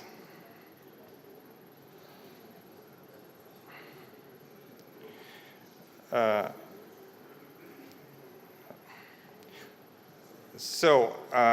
just want to mention that the Riyadh Expo site is planning to be the first mega projects to go beyond net zero.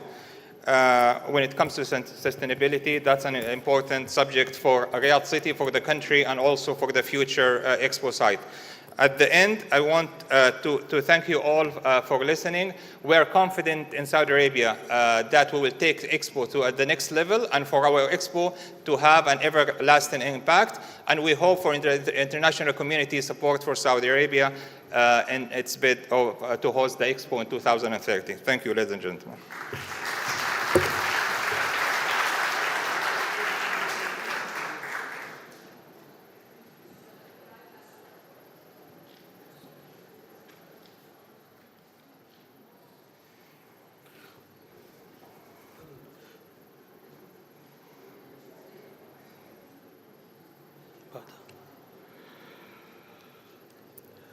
So, ladies and gentlemen, we are very excited to see that we have a beautiful edition of a video from the Ministry of Tourism. We are just dealing with it as we speak, but I promise you, once it's ready, I'll make sure it will be put as soon as possible. So, Your Excellencies, ladies and gentlemen, now we move on to the panel. May I ask for our moderator, Mr. Richard Atias, to join us on stage.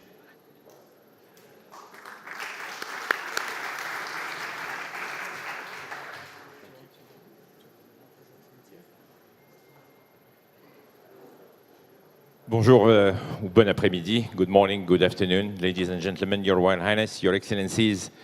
Good to be back in Paris, a city I left almost, 15 years ago. I'm spending, of course, much more time now in Riyadh than anywhere else. So it's my privilege to have a conversation with a man who we could definitely call as a champion on global tourism. So instead, I will need at least 15 minutes just to introduce His Excellency, but I will take only 15 seconds. So, ladies and gentlemen, I would like to invite on stage the Minister of Tourism of Saudi Arabia, who is Minister since 2019, His Excellency Ahmed Al-Khatib. Your Excellency, the floor is yours, please.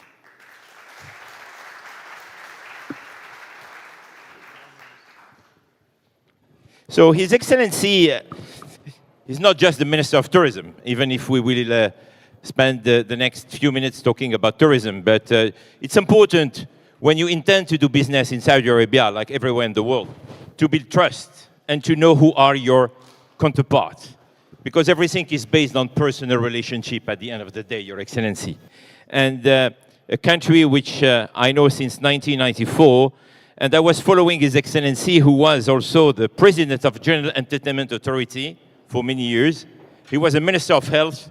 He was advisor to the Royal Court. He is the chairman of Saudi Arabian military industry. He is chairman of Saudi Fund for Development. And he was a banker and a businessman. And he was transforming so many industries. So you will ask, how come so many portfolio? And I remember, Your Excellency, one day I was so privileged to be attending a dinner with His Royal Highness the Crown Prince and you. And he was asked a question about why your entourage has so many responsibilities. And I remember the question, he was looking at you and he said, we are dreamers and we are also doers. And I think you are definitely the dreamer and the doer of the tourism industry and the tourism sector in the Kingdom of Saudi Arabia. But before doing that, you are becoming a global champion on tourism. So my first question is, how tourism is doing today globally, Your Excellency, and where is the opportunity for tourism globally? Richard, thank you very much, bonjour to everyone. I'm very happy to be here with you today.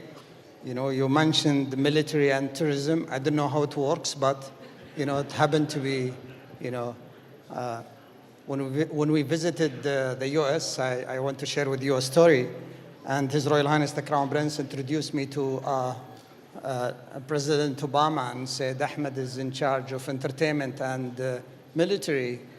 President Obama asked me, how can you do this? I told him, Mr. President, it's all about fireworks.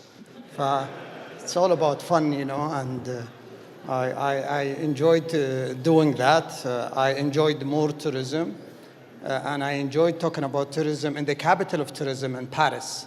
In a city where, in the light city, in the love city, in a city where more than 90 million people visited back in 2019. I'm happy to share with you some numbers, that was published by the WTTC to, believe that the pandemic is behind us. We stopped talking about the pandemic. We learned from the pandemic, and we try to agree on the policies and the mitigation to deal with any future pandemic. But we must go back and live our normal life without masks and without, distance. I remember when we hosted the G20 2020 in Riyadh, we were in the middle of the pandemic. The countries were asking to announce new policies in flights and distance and all these restrictions that impacted everyone and impacted more countries that heavily depends and relies on tourism. For example, small islands like Maldives, where 90% of their GDP is tourism. And therefore, we pushed back. We were against it, and today we're back living our normal life. The Travel and Tourism Council is forecasting that we will recover 95% of the pre-pandemic 2019 spend of the 9.5 trillion. And we're expecting 2024 to be a record year. And then we move to reach to a growth of 130% by 2032 of the current level. The international tourism grew by 86% first quarter of this year, and the 235 million tourists travel internationally in Q1. France is just 2% below 2019 numbers, for congratulations. And Saudi Arabia is 12% above the 2019 numbers, or record ever. I think, the pandemic is behind us. The global travel and tourism is growing. Travel and tourism before the pandemic represent about 13 to 40% of France GDP. It's a major contribution. And it's not only contribute to the economy, Richard, it also connect people. When you walk on the streets of the beautiful Paris, you see many people from different nations, and you contact, you gather, you socialize with people, and this is the beauty about our industry. We're very comfortable. We will go back to the pre-pandemic level by end of this year, and we will grow very fast starting from next year. We're very optimistic. We've been meeting with all countries and hearing the same. Q1 of this year was a very strong quarter. Airlines are revisiting their 2023 forecasts. They've revisited their forecast for the third time this year, upwards. I believe again, the pandemic's behind us. We'll go back to pre-pandemic levels by end of this year, and we will start to grow. Precisely, Your Excellency. You were mentioning Paris is packed, and it's not only Paris. Like you, I travel all over the world. I see airports very busy. It's becoming almost impossible to find a hotel room even in Riyadh or in Jeddah. How all these facts, data, have impacted positively the tourism in the Kingdom of Saudi Arabia? Can we spend a few minutes focusing on the Kingdom of Saudi Arabia in terms of tourism? What we realized in 2022, Richard, and year to date, that the behavior of the travelers changed. They are using technology more. I'm very happy to see France 2030 vision, which is based on technology and expanding the use of technology. And the people started to stay as part of the booking.com. They started to stay longer than before. They used to stay 9 nights before the pandemic. Now they are staying up to 2 weeks, and they are spending more. That's why when you see the number, we are capturing the spend, but less in the number of visitors or travelers. But definitely we will catch up with the travelers. But the behavior is changing. People were locked for 2 years, and they have now the appetite to travel and to enjoy and to socialize and gather. Business became, is growing more and more, and connecting or binding business with leisure. For what we realized again, that people, whenever they go to attend conferences or to conduct business meetings, they spare a day or 2 or 3 to enjoy, to spend some time for leisure. For behavior is changing for better, and therefore the airports are very busy. The cost of travel is much higher, and this will continue. I confirm, Your Excellency. You spoke about technology. A few months ago, you hosted an amazing, which is, I think, the most important conference of the tourism industry, the WTTC conference. And you were speaking a lot about how technology will or is disrupting the tourism industry. What is your opinion about that? How technology will impact tourism?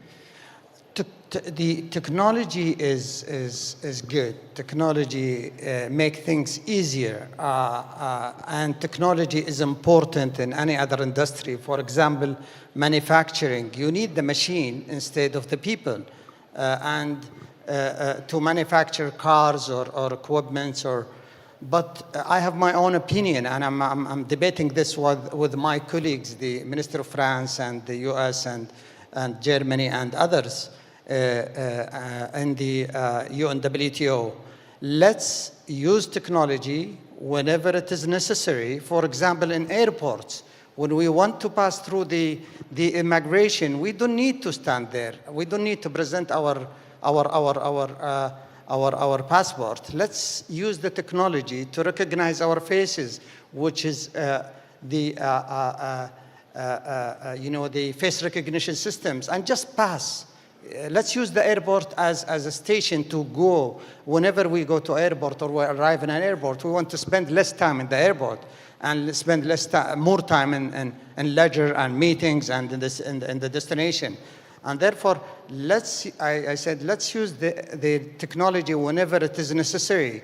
But what I hate to see, if we promote the electronic check-in in hotels, where you can get your key room and your mobile, and then pass through and go to your room and get inside a car, unmanned car, and you don't engage and talk to the taxi driver or the Uber driver, and when you arrive to the hotel, you don't talk to the reception and the concierge. Human-to-human communication is the opportunity to transfer cultures. So we have to maintain and protect the human-to-human interaction whenever we travel. And therefore, we will definitely use technology, and we will push technology. And we have the Minister of Technology here in Saudi Arabia. He wants to automate all the process, and we are pushing back because he has an amazing infrastructure in Saudi Arabia. But we are pushing back to try to maintain some areas where we want to do it in the traditional way. I like to talk to people. And this is all about technology, Richard. Your Excellency, why do you think Saudi Arabia is becoming more and more popular, more and more, I would say, increasingly popular with investors, with travelers, with investors? First of all, Vision 2030, which is based on many factors or pillars, and one of the main pillars is to diversify the economy and make it more sustainable. And therefore, tourism at the heart of Vision 2030. We want to diversify the economy. Tourism makes the economy more sustainable. And therefore, when we looked at the travel and tourism, when I was appointed as a Minister of Tourism in January, and in February, I pulled my guns, the people who I know who will help me to build this sector. For example, Her Highness Princess Haifa, if you can stand up just for them to see. I was going to mention Her Highness. She pulled and put together the National Tourism Strategy, and therefore I always am in fight with her because she put me in trouble, to execute and drive the execution of this very ambitious strategy where we want to go from 20 million to 100 million tourists by 2030 and compete with France. It is very doable, and we're at about 30 million this year. In France, I want to go back to the GDP contribution of travel and tourism to the French economy. It represents about 13 to 14%. In Spain, about 15%. The global average is 10% only, Richard, about 10%. We are at 3%. If you see that's why they ask us as a bankers. She's ex-HSBC, I'm a banker, to come and build this industry. Take the 3% GDP contribution to 10%, which is the global average, and then move and reach to the France and Spain level, which is the 13 and 14% of the GDP. For the opportunity is massive in Saudi Arabia. That is why we decided to open our doors and heart and announce the visa, electronic visa. Richard, in 2, 3, 4 minutes, you can get a visa to Saudi Arabia, ambassador, easy, flexible, cost efficient. You can get a 1-year visa, multiple, and go and just to access the country. We identified 49 countries where they can get visa online. Those countries represent 80% of the travel and tourism market globally. We also offer the people who had valid single UK, US visa to enter the country and get visa to Saudi Arabia online, and so on and so forth. So we make the access to Saudi Arabia very easy and cost efficient. And then we looked at Saudi Arabia. What do we have in Saudi Arabia? We have everything. We have the culture. We have the UNESCO listed site. We have the beautiful, pristine Red Sea coast, which is a very long coast, 1,700 kilometers. And we have the mountain, and we have the great people, the welcoming people. And therefore, we develop our national strategy, and we open the sector for the international tourists. We attracted investors to come and build or operate. For example, we have here Jerry, who is the CEO of one of the Giga projects, the big projects, history and heritage projects, the Dir'iyya project, where Jerry will build like 8,000 rooms in the next 7 years and attract operators like Accor to come and operate these rooms. I mentioned Accor. It's a French company. Accor had 15,000 rooms in the last 3 decades. In the last 2 years, they announced to build an additional of 8,500 rooms until 2027. They saw the opportunity. Four Seasons. We used to have one Four Seasons for many, many decades. We have the Four Seasons just announced building a new 5 Four Seasons, Amman, a new 4 Amman hotels, and so on and so forth. All the brands. Yeah. All the brands. Yeah, I mean, the opportunity is there, the sector is there, we're growing. Last year we had 70 million domestic trips and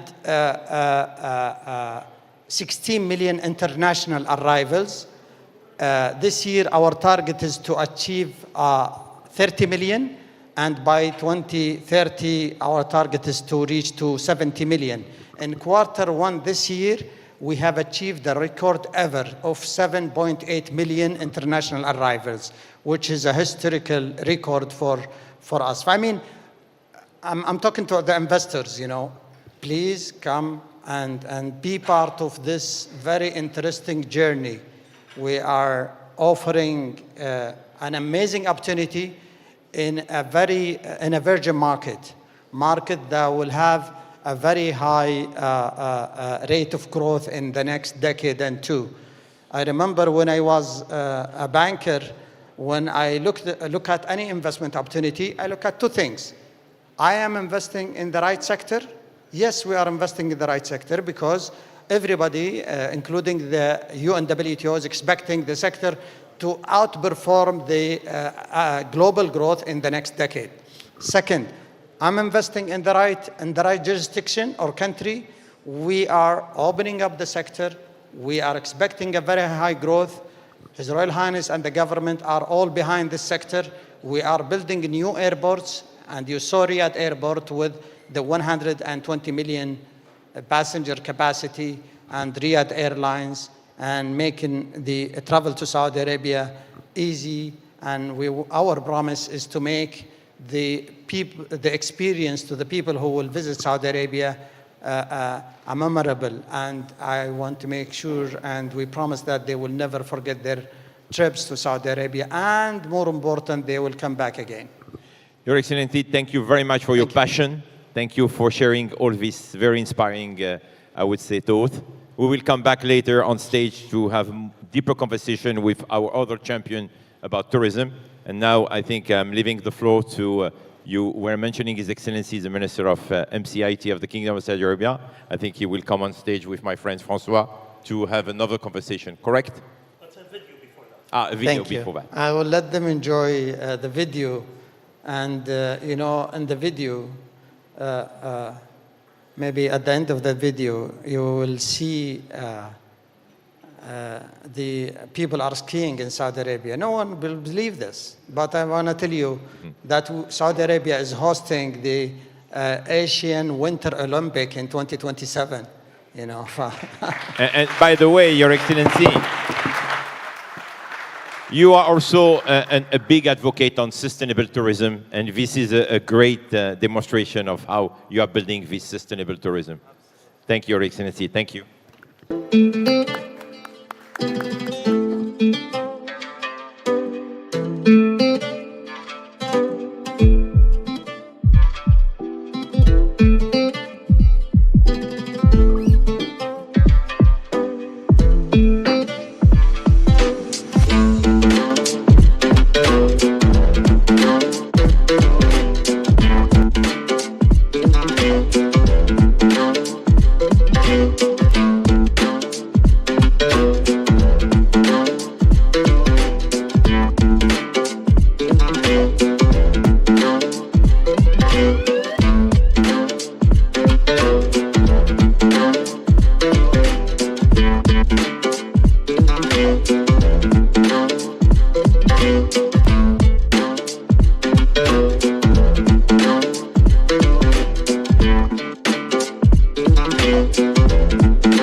Ladies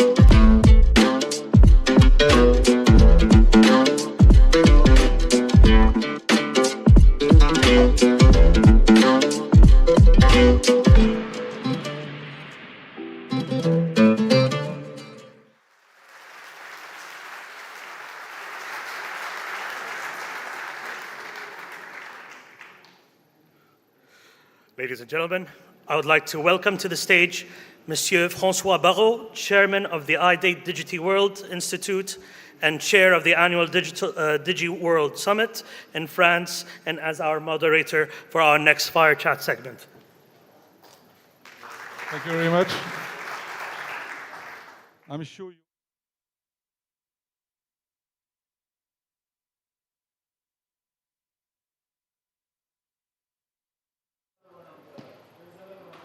Hello.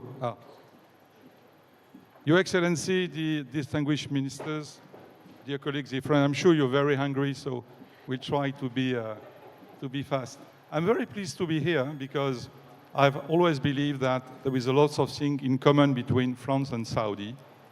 And also very pleased and impressed to be there because mid-90s, I came to Saudi from my Silicon Valley to install the CDMA and also all the mobile towers.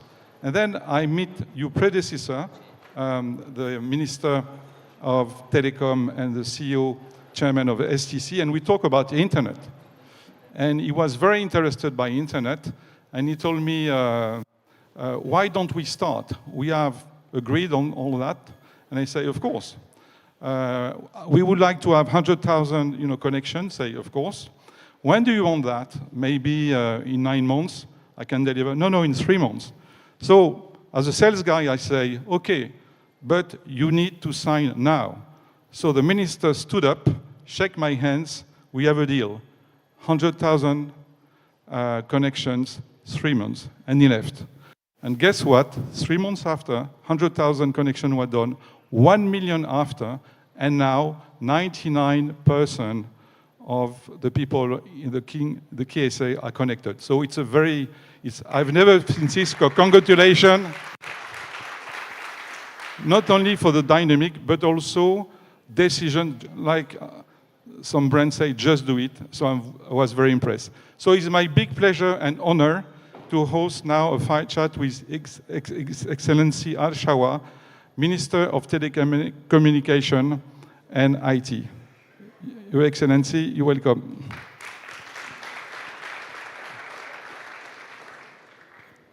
My dear friend, it's been a while. By the way, Your Excellency, I've seen on your resume you've run Cisco at some point. We've gone a long way since your BT time, so it's always good to connect with a great friend. I was a customer also. I remember those days, so look, we're here. And before, I was a competitor with Ascend. So we always love a competition. That's the world that we live in today. And what I've learned in technology is always be nice with people, because you will end up by being customer or suppliers, but at least friendship stays. Very honored to be with you today. With pleasure. Hello. So maybe until your microphone works. Hello. Let me start off by congratulating His Excellency and his counterpart, the Minister of Investment, for pulling this together in a remarkable time. Thank you so much, Your Excellency. This is world class, and this is the type of partnership that we have with France. You were just talking about how far we go back a couple of decades ago, and this is truly the testimony of this partnership, because we have something common in our culture, Francois. Once we partner for a lifetime, and this is a friendship for life. Yeah, actually, one of your colleagues told me when I was with my friend Richard at FII, we have good memories for France. Indeed. So, Your Excellency, I guess you have a very, very, very busy agenda. And I was very surprised and impressed because last month, the Kingdom of Saudi Arabia sent its first space mission to the International Space Station. What an amazing achievement. What are the opportunities and ambition that this mission brings to the Kingdom? And how does this mission contribute also to technological development in Kingdom and more globally? Francois, this was such a huge, huge success for the Kingdom under the leadership of His Royal Highness Prince Mohammed bin Salman. This is in terms of speed, magnitude, and impact. It cannot get any better than this.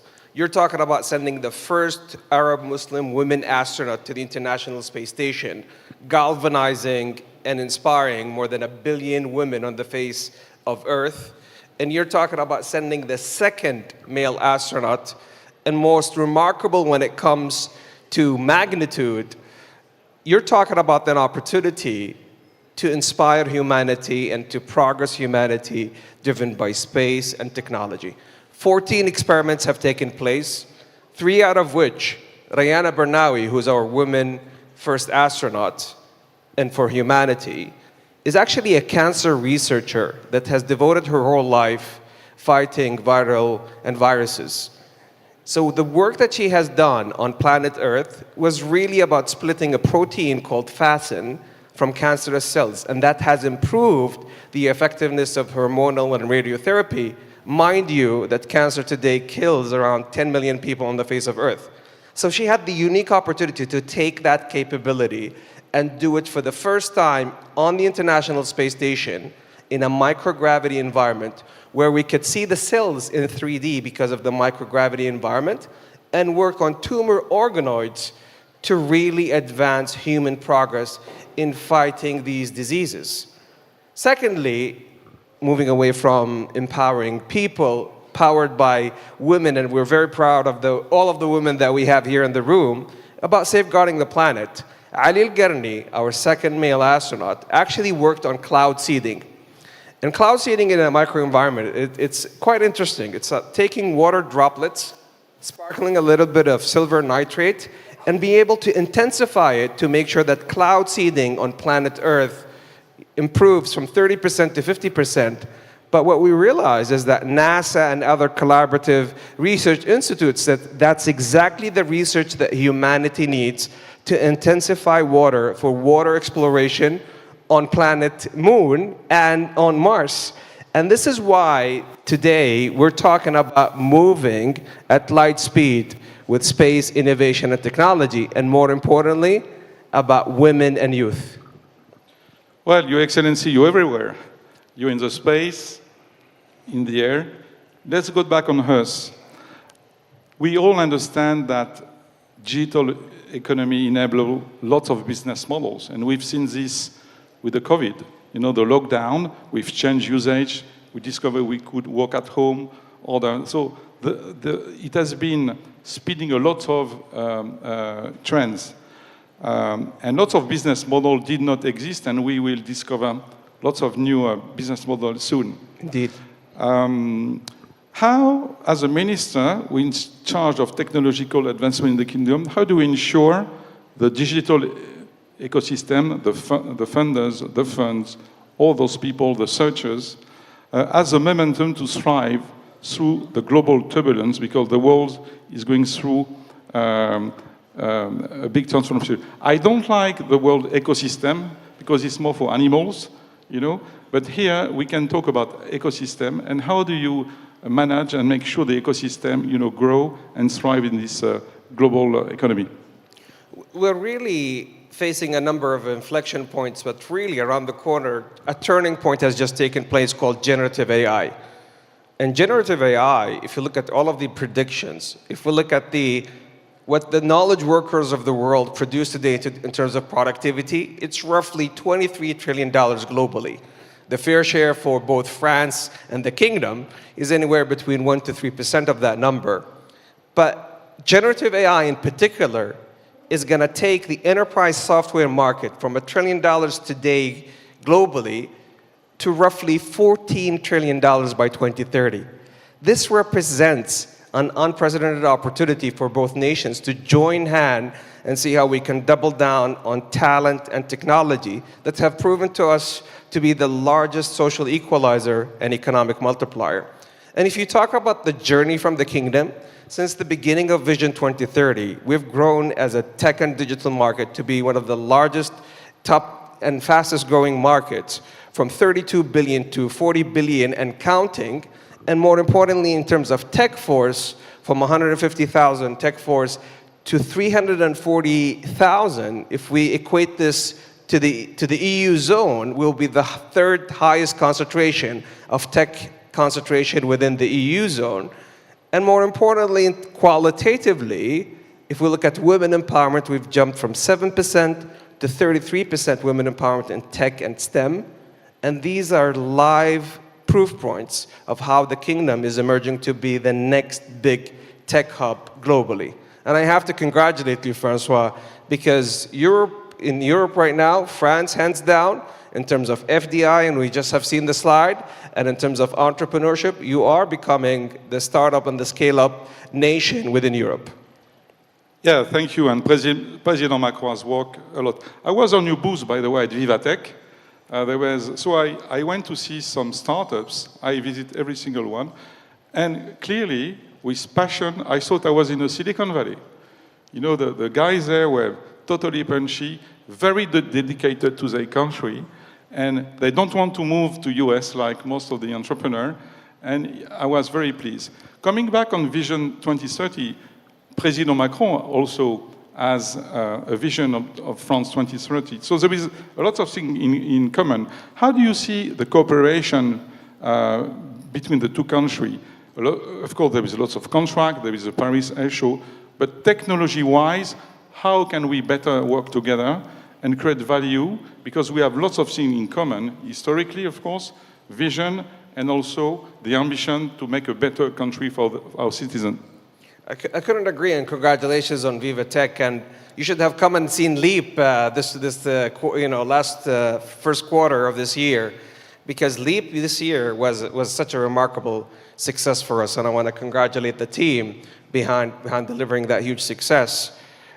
You know, just short of 170,000 attendees at the second version of Leap, and more than $9 billion worth of investments, a lot of which have taken place with French companies, both in digital and space. So thank you to our dear friends and partners who are here with us in the room. But specific opportunities, let's talk about space. So today we have an agreement with Kines, and we're in active dialogue with Thales to see how we could look at the whole value chain of space, all the way from upstream activities to downstream activities, with a laser focus on the commercial and the scientific lens. And this presents to the Kingdom of Saudi Arabia a bare minimum of anywhere between $2 to $3 billion on the table that we could discuss today. On the digital economy, which is my day-to-day job for the past 7 years, is an opportunity for us to double down on talent and capacity buildup. So similar to your Station F, which has inspired us, as His Excellency Khalid Al-Falih have shared with you, we have actually borrowed brilliantly from this model and taken one of our old garages in the heart of city of Riyadh to become one of the largest entrepreneurial hubs for the region. And this has definitely ignited momentum. Last but not least, some of the amazing agreements that we signed today, both in artificial intelligence with laser focus on generative AI and business internet with Fudux. And I genuinely see, if you look at the trends of VC and entrepreneurial momentum, the growth pockets that are happening today in the world are happening in Paris and in Riyadh. And this is why we're fully confident with building an innovation bridge between the two nations, and with how, once we partner for a lifetime. We're in it together to win it in the digital economy. Yeah, it's funny and impressive how technology has taken out the boundaries. You know, people, young searchers, VCs, they talk as a big family, and I think it's excellent for the future. Last question. I know you're very busy. You know, telco and IT was infrastructure, now it's everywhere. Indeed. In our daily life, in B2B and whatever. So, I know you will tell me I do everything, but give me a chance about your priorities on digital economy, space, smart city, research, quantum. How do you prioritize this? When you arrive on your desk on the morning, you have everything.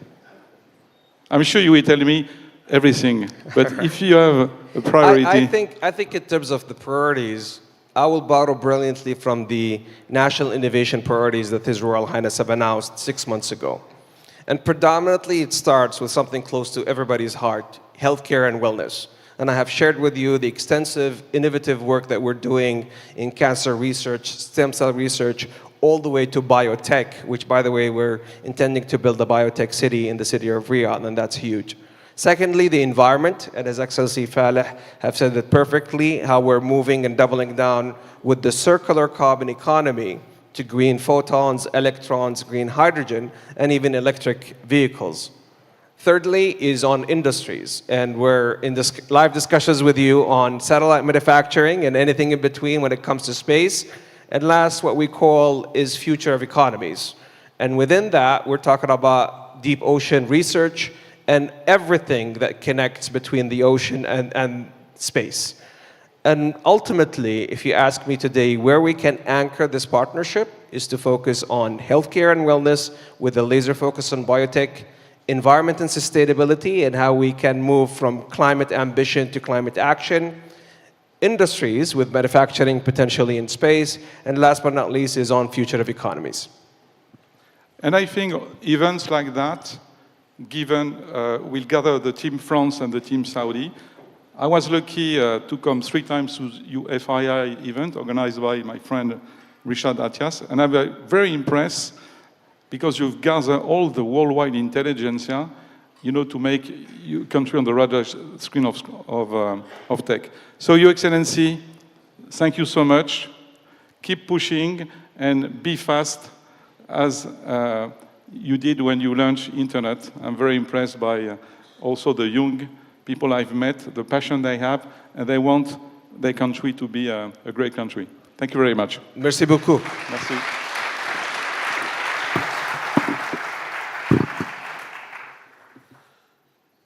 So there you have it, ladies and gentlemen, from His Excellency Abdullah Sawaha and Mr. François Barrault. Thank you very much. And now we move to our next segment. May I invite again Mr. Richard Atias to be moderating our panel session on tourism and culture. The floor is yours. Thank you. So we are back from space. We go back to tourism. You see what a great journey. And tourism and culture, by the way. So ladies and gentlemen, we try to go as fast as possible. I know that the program is packed, but I really encourage you to stay. You know, lunch can wait, because you will hear from really great champions. So I would call on stage first my dear friend Fahad Hamiduddin, the CEO and board member of Saudi Tourism Authority. Fahad, please. He will be joined on stage by one and only one, Jerry Inzerello, the Group CEO of Diriyah Company. I will, maybe Jerry, you can sit here. I will have, let's sit here. We put one French, one Saudi, one, if you don't mind. When Fahad Al-Ubaylan, the Chief Tourism Officer of Al Musafir, part of Sira Group. I will call Agnès Roquefort, Chief Development Officer, Luxury and Lifestyle of Accor. And last but not least, Michael Fribourg, the Chairman and CEO of Chargeur. Please, please, have a seat. So, Fahad, I will start with you, if you don't mind. You know, in 2022, if I'm not wrong, Saudi Arabia records almost 93 million of tourists. People don't have these numbers in mind. We know that religious tourism is a very important part of tourism in the kingdom, but not only. And I think, as His Excellency mentioned, tourism equaled 3.2% of the Saudi GDP, the Saudi Kingdom of Saudi Arabia. But we are almost few days before the French people and the European will go on vacation. You know, July is a very important month for the French people. So should they be coming to Saudi Arabia? Because we have this cliché that it's not necessarily a destination for summer. Well, my answer, Richard, it's summer now. Correct. And it's cooler in Saudi. In the south of Saudi, it's raining and it's low 20s. So people don't know. And maybe if it would help, if I can ask the audience, with a show of hands, Who has not been to Saudi? Wow. Okay. Very little, huh? You see? You Okay, have... so for those that have come, thank you. And for those that haven't, Saudi is probably a lot different from what you know. I mean, I've been to Paris when I was a kid, and I remember, since everybody's thinking of lunch, I remember the sweetest part was the millefeuille. And I loved it when I was a kid. And Paris is just like that millefeuille, in my opinion. It's layers and layers of beauty, from history to culture to design, cuisine, fashion, art, and the list goes on. And Saudi is just like that in its own way. Saudi is privileged to be in the land of Arabia, the land that has witnessed the birthplace of mankind. Some archaeologists argue that Adam and Eve landed in a crescent next to Mecca.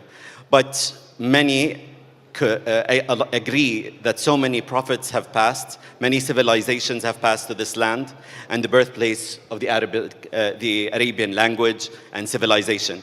What's beautiful about this land is that it has captured the wisdom, the treasures, the assets that became today historical listed sites. It has basically evolved into topography that is unknown to many. We've seen the film from the greatest green mountains down to the north where we have mountainous snow, and the 1,700 kilometers of the Red Sea. The Red Sea, National Geographic say it's the best spot for diving in the world. Many people don't know that. So there is so much, but with all the layers of Saudi, I can still say that the cream, she just told me the name of the cream. She will be next, by the way. Yeah, she told me the vanille cream of the millefeuille for Saudi is its people. The warmest and the sweetest hearts you can ever get in a hospitable nation. And yes, how are you building, yes. How are you building the success of Accor in Saudi Arabia? Because you know, you have 54 brands, and every week almost I see one of your brands being deployed in the kingdom. So tell us more about the success. Well, that's true that it's kind of a lifetime partnership. It's more than 2 decades. We are accelerating our growth in the kingdom, and thanks for your words, Your Excellency.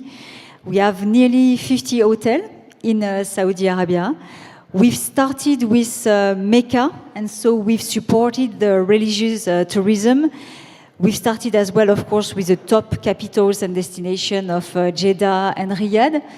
And now we're opening with Vision 2030 new forms of tourism, cultural tourism. So we are very glad to have opened last year, end of last year, the banyan tree in the magic Alula, in the middle of the desert and of the magnificencies of Alula. And we will open soon in Diriyah an Orient Express hotel, which is one of our secular brands, which really embraces the new trend of tourism. I am jealous about this brand. I wish, you know, you will have a train, you will have, Yes. I think it's an amazing brand. It's, you know, it's a brand, it's more than a hotel brand. It's a travel brand, and we consider it fits pretty well with Vision 2030 in Saudi for slow travel, for different type of tourism, very cultural, very slow pace, to make a pause in our crazy life. And so we will ally with Diriyah, a fantastic spot. And I had the chance last month to be as well in the Giga project in Red Sea and Neom. So yes, I confirm that Red Sea will be the true competitor of Maldives and Bahamas. It's amazing. You cannot imagine without seeing this site. So we will open hopefully next year, our luxury hotel.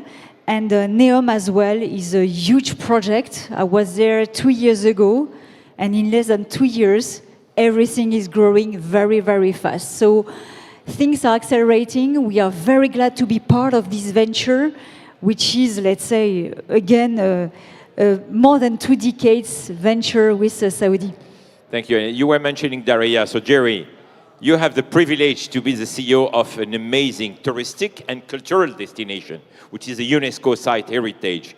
So how do you deal with this heavy responsibility on developing this amazing project, which is a reality? Well, it's more of a privilege than a burden. You know, post-COVID, as His Excellency so eloquently said, travel patterns are changing. So people now are looking for authenticity, in addition to a very rich welcome that you get from Saudi Arabia. But we have to praise the custodian of the two holy mosques, King Salman, and certainly the vision of our Crown Prince Mohammed bin Salman, because on September 23rd, we celebrate the 93rd National Day.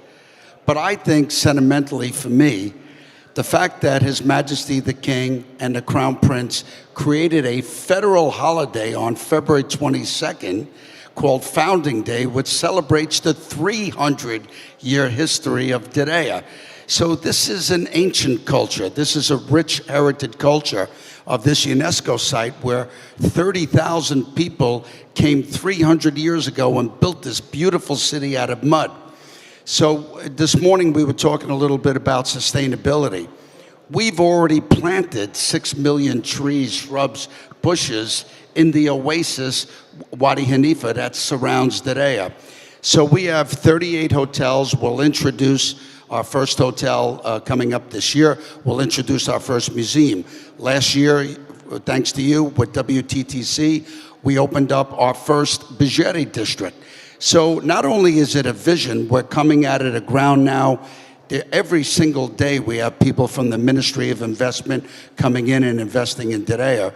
But we'll be ready for the expo. And how do you compare, if we can make any comparison, your past experiences? You were in South Africa, you were in Vegas, born in Brooklyn, with what you see and what you live. I know you for decades. I never saw you so passionate since you were in Saudi Arabia. Well, you know, I've devoted my whole life to tourism, 50 plus years. I consider this my legacy and my pinnacle to have the privilege to execute what His Royal Highness's vision is. I love places of festivity and joy. I love gathering people. And when you see the kingdom's commitment, now, just for our audience, we're 21,000 workers on the job now. We're 2,000 staff. 85% of my staff are Saudi. 36% of that staff are Saudi women. 16% of those Saudi women are in management. And 14% of my staff are from my community of Diriyah. So to see their enthusiasm, their passion, their love, and to see the whole kingdom united behind Vision 2030, for an old dog like me, it's really a lot of fun to come to work with these young superstars every day. Thank you.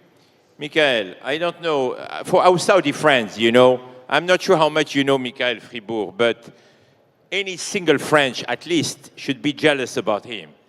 He is a guy who has so many diplomas, you have no idea. He is almost everything. And even the former President Sarkozy was saying about him that he's the brightest guy of his generation and that he will have a bright future. So I have a question. How come you decided leading Chargeur? By the way, I would like you to tell to our audience, especially our Saudi friends, who is Chargeur? And then how come you decided to give this big focus on culture and creating even a Chargeur museum, cultural museum, please? Well, Richard, thank you for your kind words. Well, Chargeur is a global diversified company which has celebrated its 150th anniversary last year. So we are one of the oldest companies in France and Europe. And we are diversified from building materials to textile, fashion, luxury, and one part of the next luxury venture, which is our Chargeur Museum Studio branch, which is headed by Delphine de Cancode, who is in the room. And Delphine, where are you? Where are you standing? Okay, well, stand, Delphine, please. And it has become the largest content studio accompanying the cultural institutions and tourism institutions all over the world. We have decided some years ago, and with also the support of Khalid Al-Falih that I really thank today, to engage ourselves deeply in Saudi Arabia, because 3 words are coming to my mind when I think about the cultural ambition in Saudi. The first word is magnitude. Magnitude because nowhere in the geography and no time in the history you had such an amplitude of quantity of project in a place. Which leads to the second word which is coming to my mind, which is excellence. It's really tough to combine a great quantity of project, but to be at the top-notch level of the cultural experience in the world. Which brings to the third word, which is something very important, which is effectiveness. I was 2 weeks ago in Diriyah, and I can't tell you how effective is what has been done by all the team of Jerry in this place. It's unique in the history, I think, in such a fastness, unique in the world. But what does it mean? It means that Saudi is building a fully, not only a tourism sector, but a cultural asset development sector, which is the reason why we have decided to partner today with Nolion and with the Zamil family to set up a joint venture, not only to develop locally, but also to re-export services from Saudi, because the Saudi people are building an incredible skill and knowledge which can bring all over the world also the top-notch experience of tourism, attractiveness, and cultural assets. How do you compare that to your other national experiences? It's unique. It's unique in the world because you have no comparison in a sense. And the more it becomes effective, also the more Saudi people, and His Highness of course, is extending the ambition to new cities, to project development. And I think that this unicity will bring the light and the desire to come, to experience Saudi, but also to benefit from all this Saudi experience. That's the reason why we are pushing developing skills locally, partnering with all the institutions, and accelerating also in this implementation. Thank you. Fahad, nothing in tourism or even in culture could be achieved without a great partner on the ground. And as the Chief Tourism Officer of Al Musafir, which is one of the great players on the ground, tell us more about how do you attract these international tourists today with high-quality services. We know that everything is about service in tourism as much as in culture, and you don't have a second chance to make a good first impression. So how are you really supporting the vision of His Excellency, the vision of course, Fahad, and of course, of His Royal Highness and His Majesty to make things happen and to have great experiences in the kingdom? Yeah, thank you, Richard. I think if you let's step back, we are a company that started in the market in 2012 with less than $1 million sales. And now we just achieved around 2.5 billion US dollar as a sales. Absolutely, this sales or this achievement came from a blessed government and blessed partner that we are working with. You just mentioned that we should work with a partner, and any government entity should be working with a partner to be promoting and to increase the conversion rates and to drive more traffic to the country. However, I think there are like many streams that we were focusing on. First, we invested a lot in technology, and His Excellency mentioned today about the investment in technology in the tourism sector. We already understanding the consumer behavior inbound and outbound because of the partner that we are working with.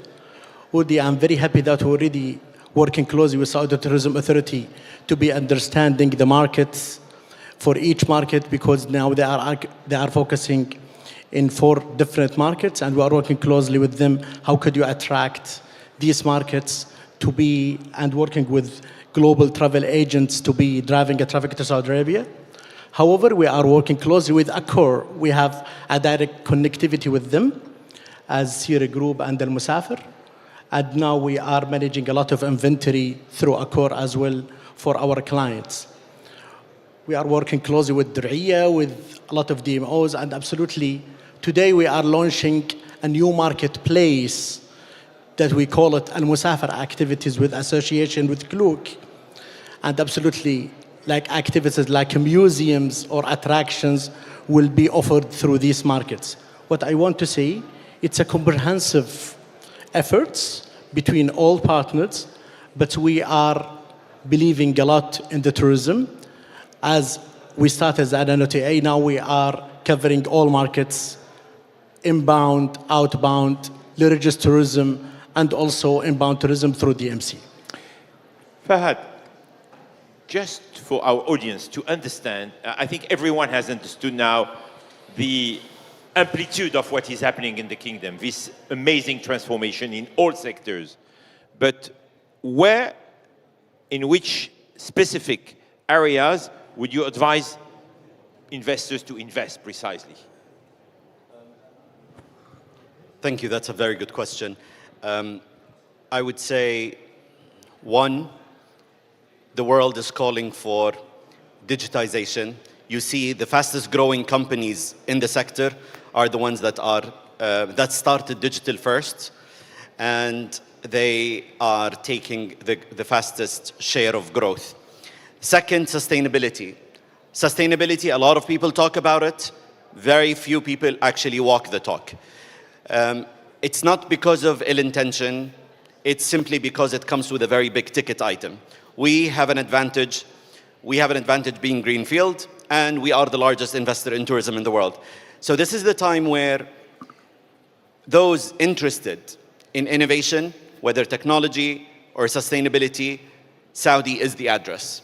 The third, I would say, any element that is unexplored and uncharted, pure innovation in tourism, be it in developing the psychology of the memory and unforgettable memories that sticks in people's minds. So understanding the human psyche of travelers, or space tourism, we are reimagining tourism. And I would say Saudi is the address, and we're inviting them all. What I would like to say, maybe people know, we are blessed. You saw the ministers, they're all business people.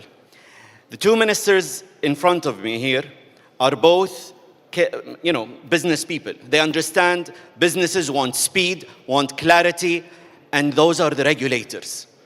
On top, we have a tourism fund that shoulders the risk, shoulders the cost, and partners with you. STA will offset from your balance sheet a great deal of marketing. There is no reason why you don't take this opportunity. Again, this is the land of Arabia, like no other, and the land is calling. Jerry, how can I be part, when I mean if I'm part of the audience, part of your dream and your achievement? Your project is a $50+ billion project. How can I have a piece of your success? Yes, to the credit of the Crown Prince, we're already coming out of the ground. There's that old saying that what one can dream, one can conceive. All you have to do is come to the kingdom now, and you'll see the realization of Vision 2030. We're already doing business with 52 French companies, and our wonderful ambassador who's here. So right now, in all the hospitality functions, which is hotels, restaurants, retail, but even on design, construction, engineering, technology, there's a lot of opportunity in Diriyah. Our budget alone this year is 30 billion riyals, $7.5 billion US. So we're here for the expo. The expo is one small portion of the broader vision. But also, we're trading in the mother city, the G20 city. So we're approaching 8 million people. We'll go to 12, 13 million by 2030. We already have the marketplace. How precisely do you impact the local community? Well, the local community is very important because Diriyah will cater to 100,000 new people. It's 38 hotels. It's 20,000 residences. It's 2 fabulous universities. We'll be the home, our Silicon Valley, our tech city, our media media city, our entertainment city, are in the second phase of Diriyah. So now there's a lot of opportunity right now, but instead of saying, can I see the realization of that profitability 5 years, 7 years, 10 years from now, you could see it right now. Diriyah in its first phase is already profitable. Our first phase of Bajeti Terrace that we opened is already profitable. So there's a lot of opportunity to collaborate. There's a lot of opportunity to come now, but we also have the market in Riyadh, so the returns are there. So there's a lot of ways to come in, and obviously the relationship between France and the kingdom is historic. Now with our fabulous Ministry of Industry and Commerce, the regulations that are being lifted to make it easy to do business in the kingdom has never been easier. Tourism is coming in big numbers now, so there's a lot of opportunity with us. And yes, which advice would you give to any investors, and what did you learn in terms of challenges? You know, of course it's a dream destination, but each destination has its own challenges. Let's speak very openly. You know, we know that the kingdom is doing its best to be a friendly business destination, but we always have challenges. So please, what are the challenges, and which advice will you give to the international community as an investor and a great player in the kingdom? I would like to, suggest 3 messages probably. The first one is about human, and the Excellency's words about human-to-human touch. I mean, this is the core of our business. This is the magic of our business. And I think that with Saudization of employment, with, new employments in the hospitality, that is a true chance and sector.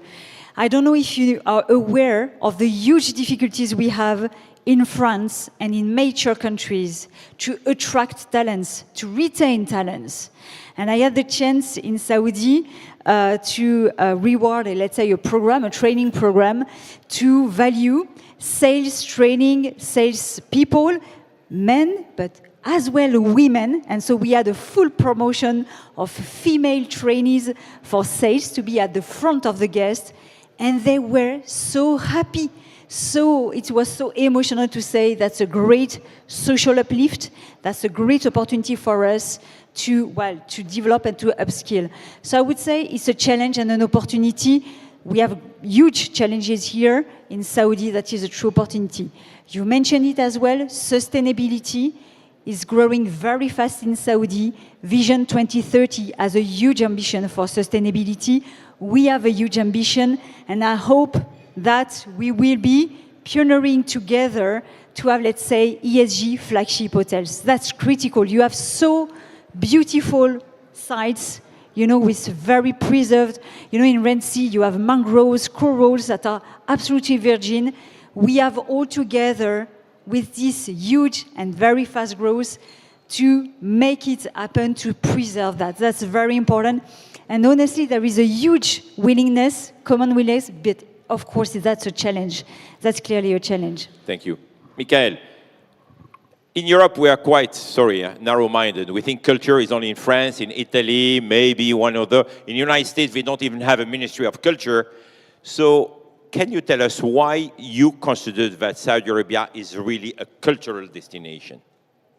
Because I think, Richard, that all the projects have been designed in the proper way, I would say, with a comprehensive view, which is combining 4 pillars, which is exactly the 4 pillars on which Sharjah Museum Studio is itself working. It has been designed to make all the projects cultural brands of attractiveness. And I do insist on this concept of brand, because culture is not anymore only a non-profit concern. You need to find a way to make it profitable, to define a business model. I myself a board member of the Brooklyn Museum, where Jerry is the original city of Jerry. And I can tell you that everything like in the Met or in the major cultural assets, they are thinking about making it global brands. What does it mean? Working on visibility and attractiveness. Very fundamental. Second pillar, it is the educational power on which you can work with your asset.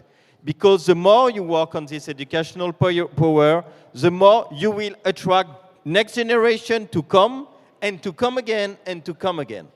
Third is to get diversified means of revenues. Not only the visitor, but branding yourself abroad, publishing, audiovisual, getting a visibility that you can monetize. And last but not least also is to find a way to connect to your communities with traveling experience, traveling exhibitions, including also the local people to make them part of the institution. So I think that the Saudi success has been properly built on these 4 pillars, and it will make the difference. It will generate something that never happened in the history, I think. Jerry, to rebound on that, what Daraya will look like in 2030? What Daraya will look like in 2030? I'm very pleased to tell you that the Crown Prince will accept no other answer than I'm giving you right now. Don't try to be politically correct. Daraya, 14 million square meters, all in the mud typology. We're making 180 million mud bricks by hand. The city already looks so beautiful and authentic. We'll be ready for the expo to welcome people from all over the world, but it will be for the Crown Prince's principal vision, a place of quality of life, a walkable, pedestrian, beautiful place, net carbon zero. We put a whole smart city infrastructure underground, 40,000 parking spots. But today it will be the single most cultural heritage, authentic, walkable city, not in an urban way, like there's only one Paris, there's only one London, you know, that type of thing. But today it will be a beautiful ecosystem of 100,000 people by 2030. Fahad, what are your priorities in the next 2 years? And how can we be part of your expansion? Any possible joint venture, any possible partnerships? What would you recommend to small and medium-sized companies? Because we always have this cliche that this huge transformation happening in the kingdom is only for the big players. But if I am an SME, how can I be part of this success? The good milestone that we just announced about it, PIF will be a partner with us. The next approach for Al Musafir will be investing a lot in tourism. In tourism, which means inbound tourism, will be transforming our DMC by leveraging our experience in Al Musafir before in technology. So we just announced Al Musafir Activities Platform with association with Klook. We just created that JV. However, the religious tourism, which is we call it Umrah Plus program, we are working closely with the Ministry of Hajj and Ministry of Tourism and Saudi Tourism Authority. There are many pilgrims are coming. Like yesterday, we are one of the companies that already selected to do Hajj for B2C in Europe and US markets. Most of our pilgrims that came through us will be from France.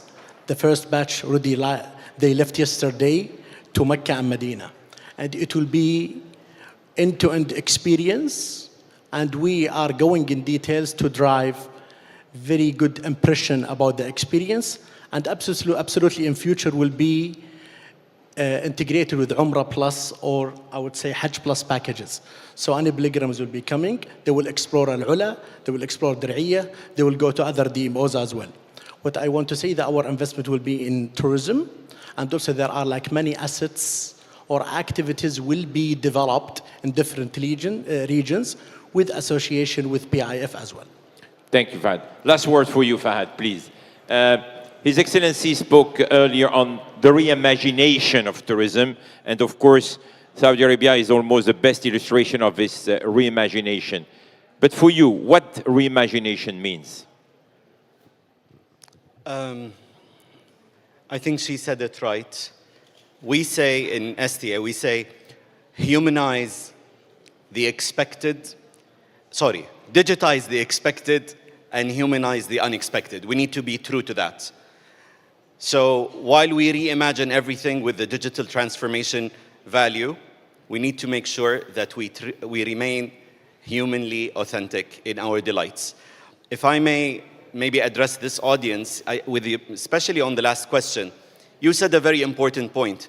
The opportunities is not for the big and giant. The opportunities is for all.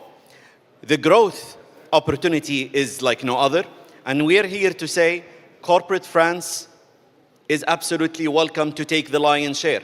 There is no relationship at a political level, and all the layers is as good as it is today with France. We're all here, and we in tourism, I mean, I know there are ministers of other sectors, but we believe tourism is the new oil. You know, in 1920s,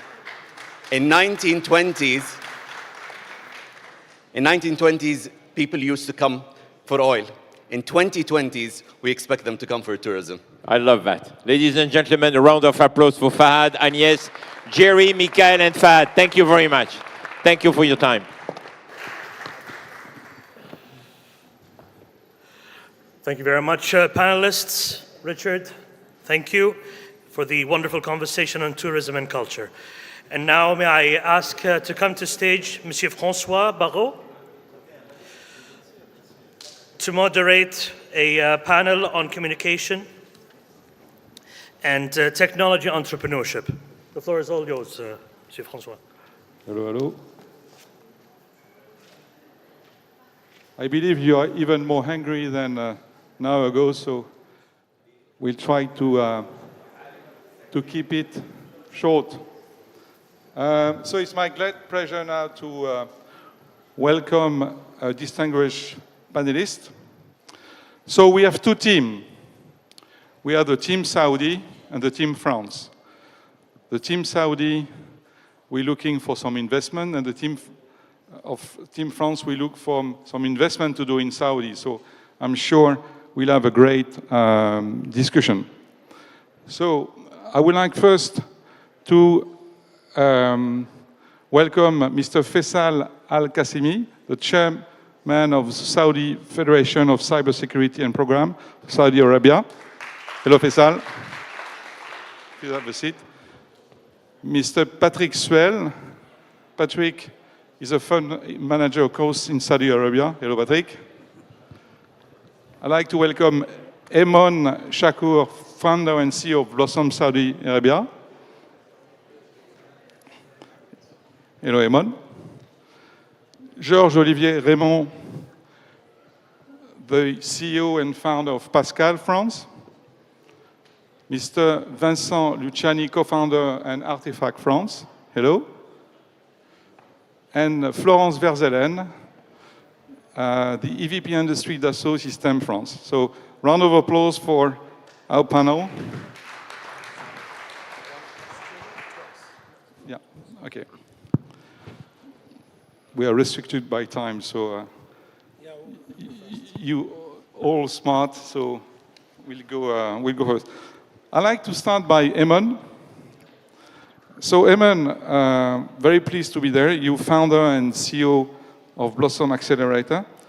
Could you tell us more about the female founder landscape in Saudi Arabia and how it compares to France, Europe?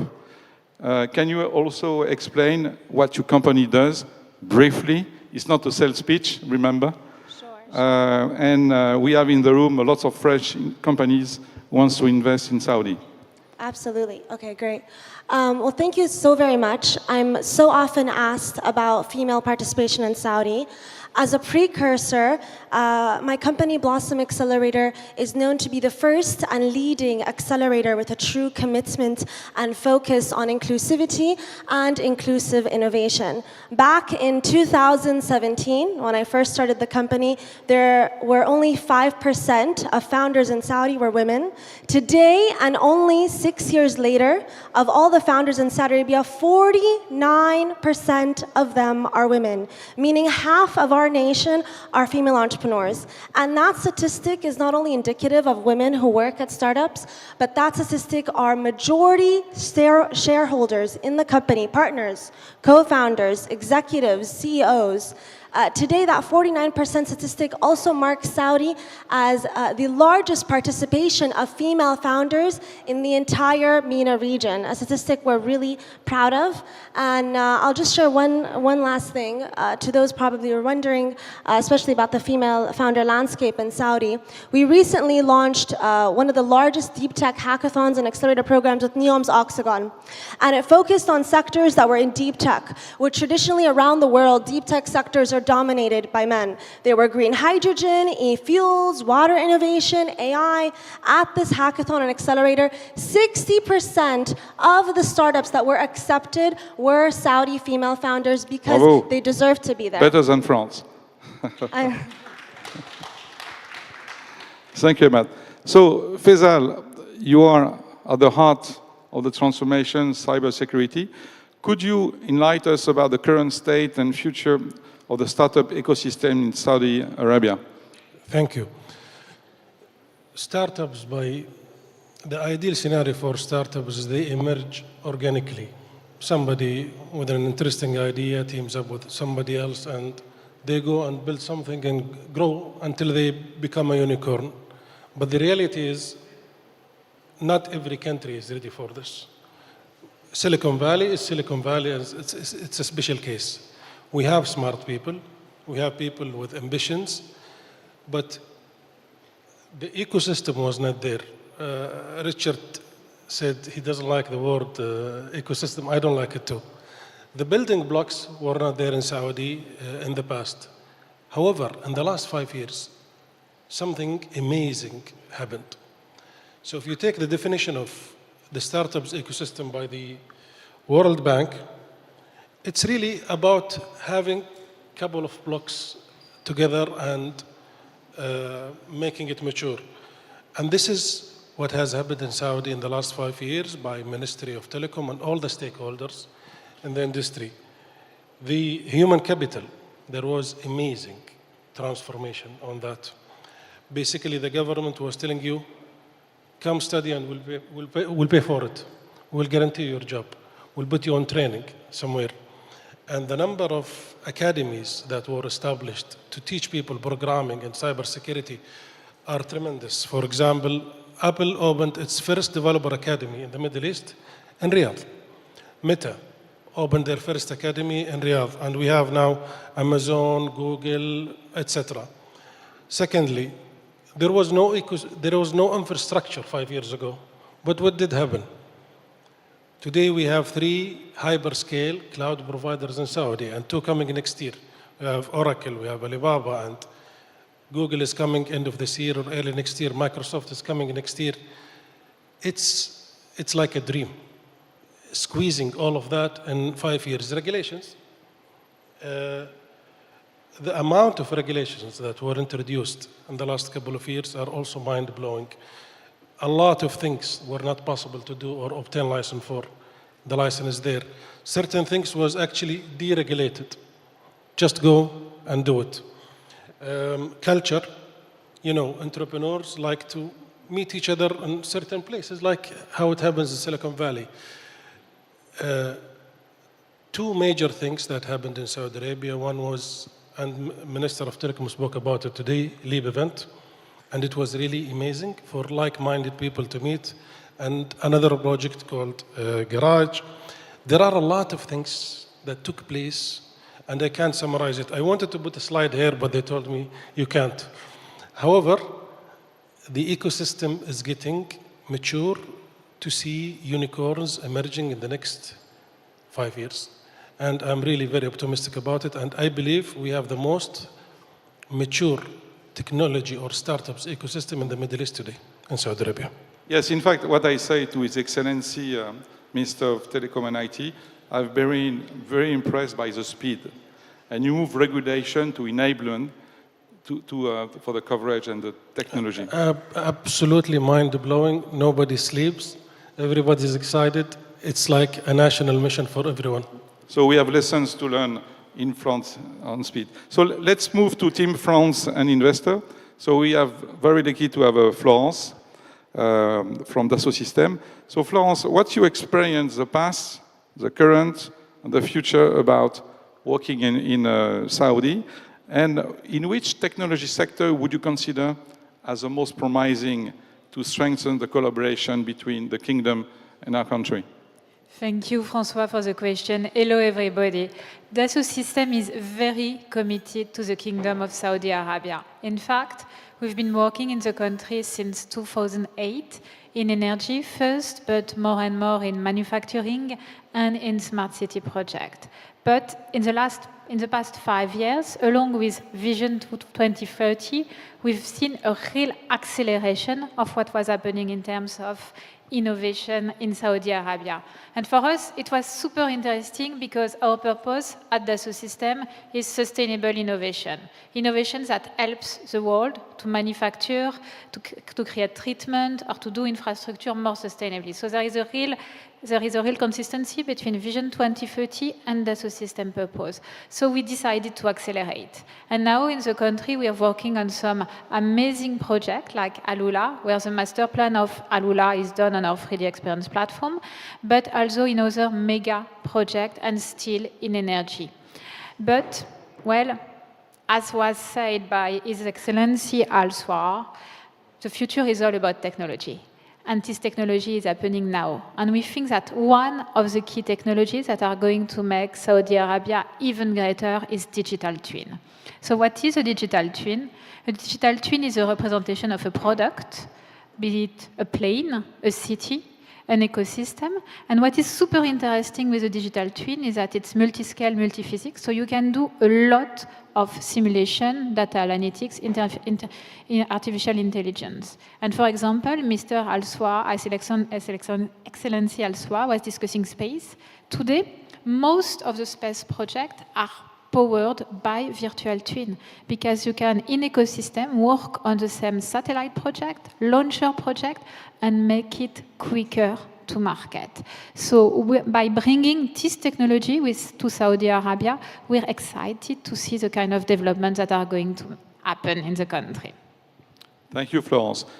His Excellency this morning talked also about deep tech, the future.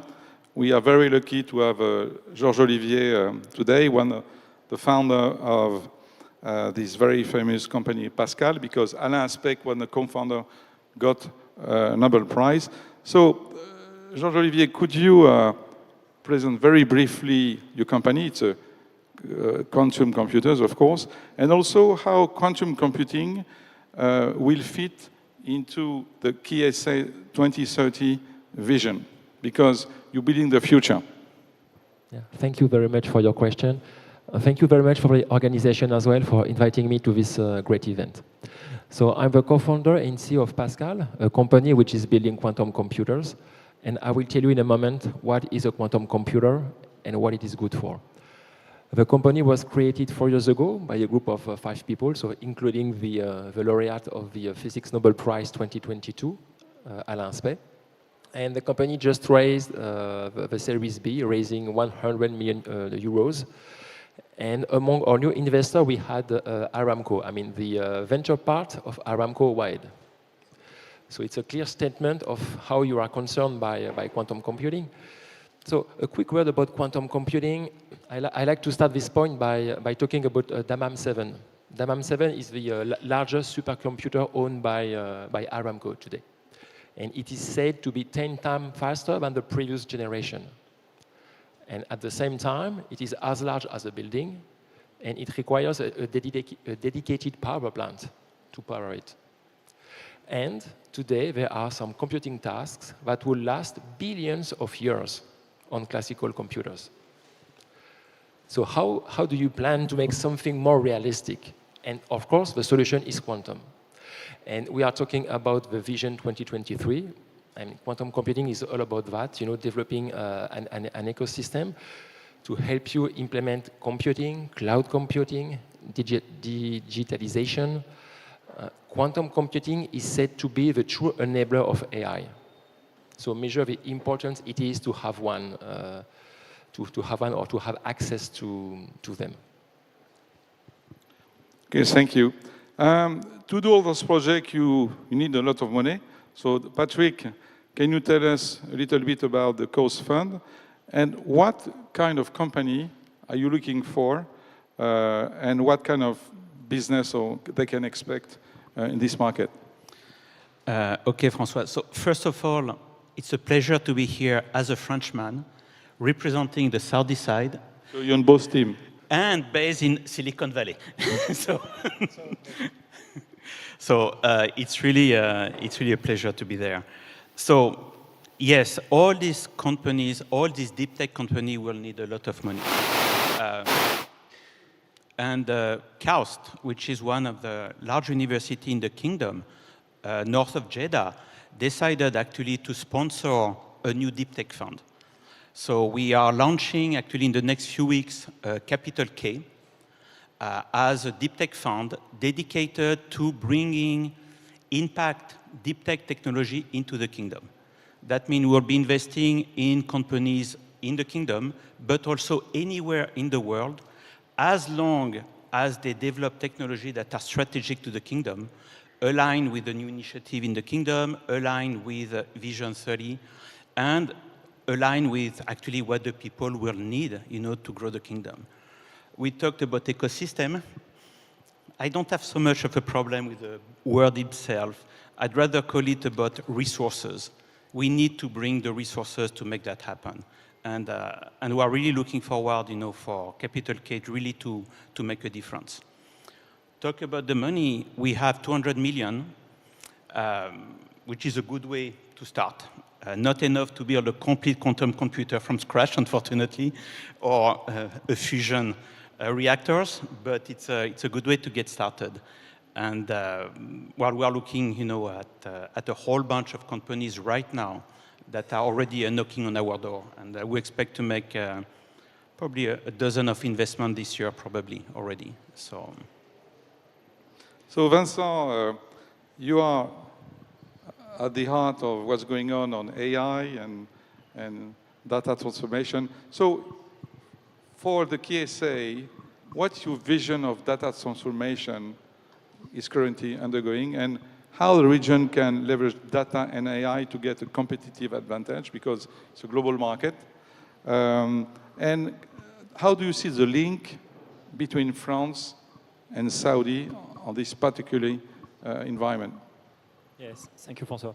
So Artefact is one of the biggest independent data and AI consulting company today in the world.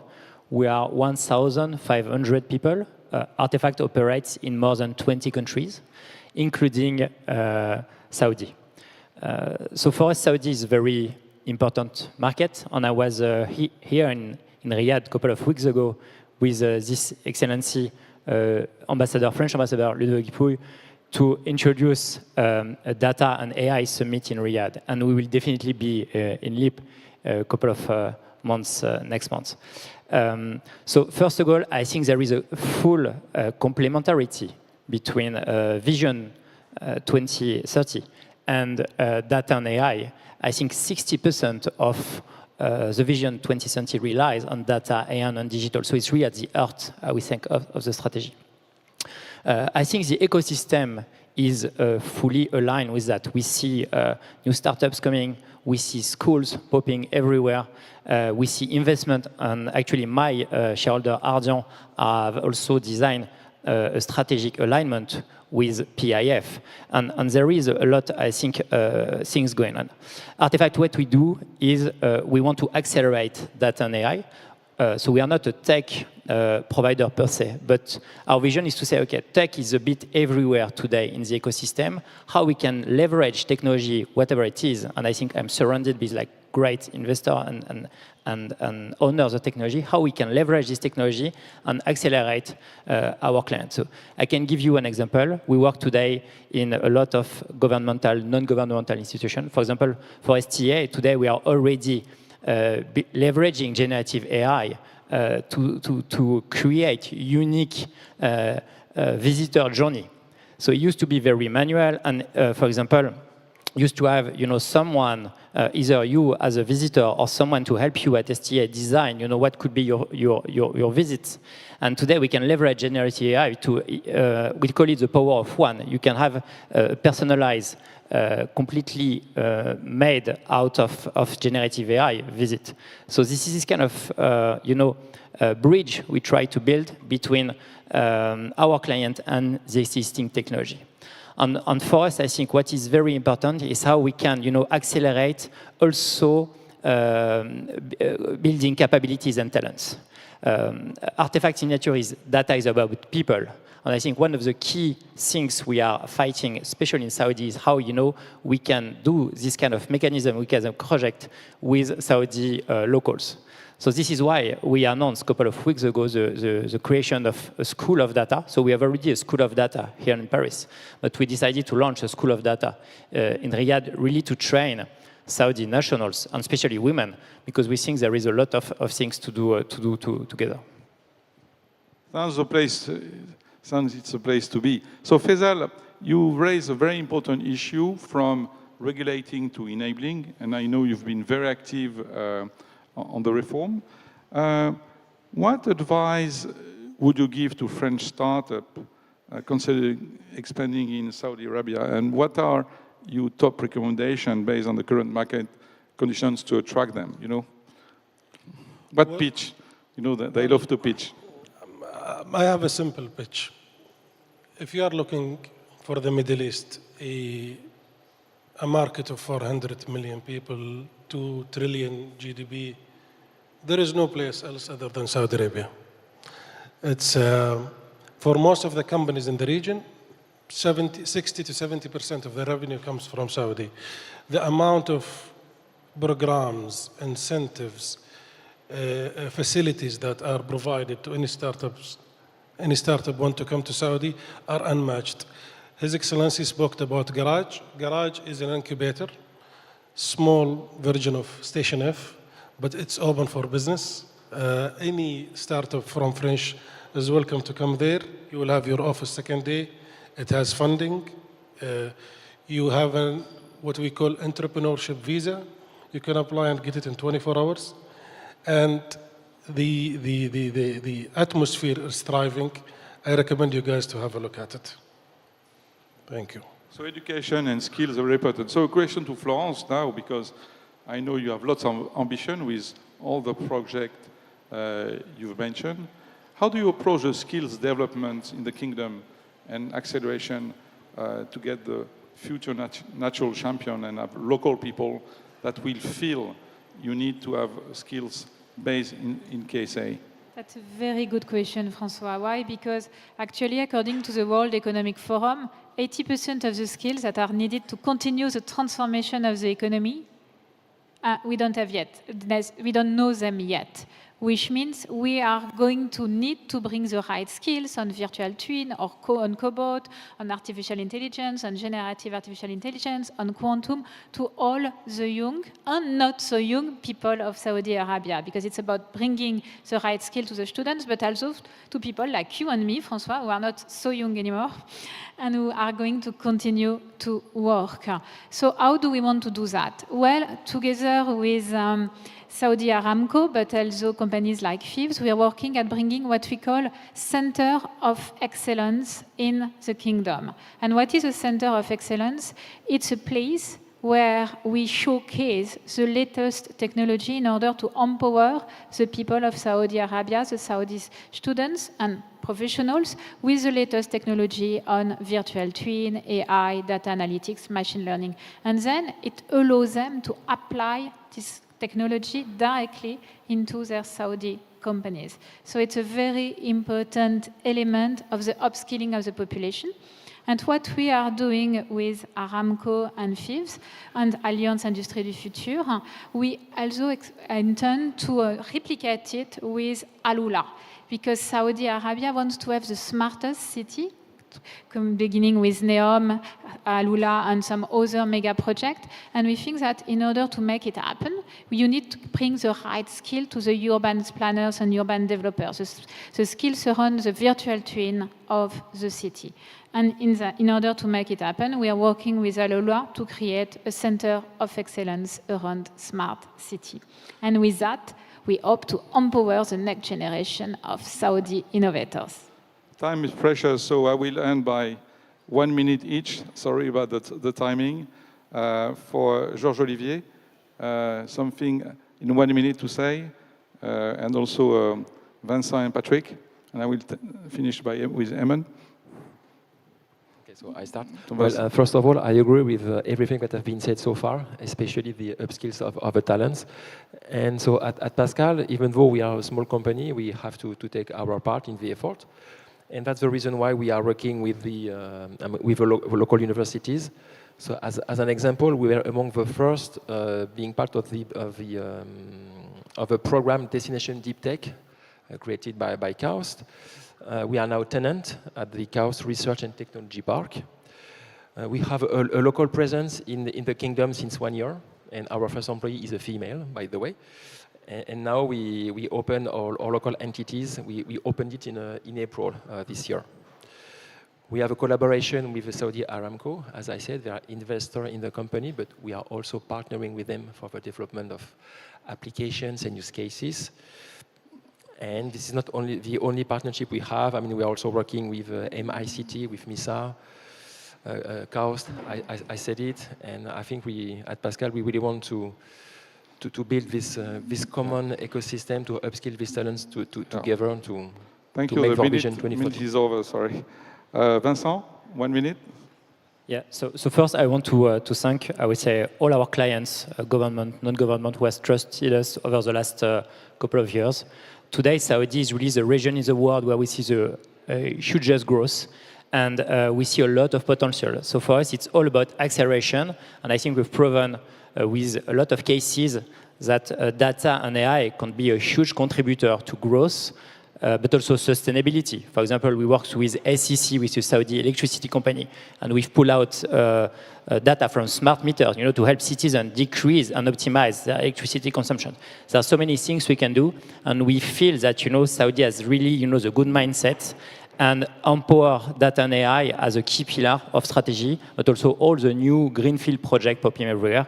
So it's all about acceleration and skills and talent, as I mentioned with the school. Okay, thank you, Patrick. This year is going to be difficult for startup when it goes to funding, actually. So we are going to be able to fill a gap in the market. It's going to be even more difficult for deep tech startup that not on the digital side, because these are requiring more capex investment and so on. So we are in a unique position to actually accelerate and maybe bridge the gap that we'll have until the socio-economic condition gets better in a few years. But for us to be successful, we have to develop our network in the kingdom. Companies should only come to see us if they have a genuine interest to enter the Saudi market and help into the transformation of the country. But for that, we cannot do it by ourselves. They cannot do it by themselves. So we'll be working with the PIF, with Eamon, and any other organization where we will be able to provide the introduction and give them, the capability to be successful in the country. Okay, Eamon, you'll be the last one. One word in French, perhaps? If I have to say one word in French, especially since we're here in your country, I would just say, and excuse the maybe perhaps in pronunciation, but si vous voulez, I think I said it wrong. But essentially what I really want to say is today in Saudi Arabia, we're really a dynamic, thriving ecosystem. We have access to capital. We have access to talent. We have access to customers, if you want to define it by market. We have incredible regulatory, dynamic governance. And then we have one of the most important things of them all. We have a true collaboration of a complete ecosystem, be it organizations like KAUST with research and development, many, many different funds. Today, I tell everyone in the room that if you want to do business in Saudi, please come to Saudi. Thank you. We've done in 25 minutes our 40-minute show, so I hope the moderator will be happy. Thank you very much for being so synthetic. Have a great lunch and see you later. Thank you very much. Thank you very much, panelists. We have one last but not least panel. May I ask Mr. Frank Brichot? And it's going to be a session on clean energy transition. Oh, you are Mark. Hi. Floor is all yours. Good. So how long do I have? 30 minutes? Sure. I mean, people are hungry. So what do we do? 30 minutes? Okay. C'était magnifique, merci. Merci, bravo. Bonjour, Franck Brichot. Enchanté.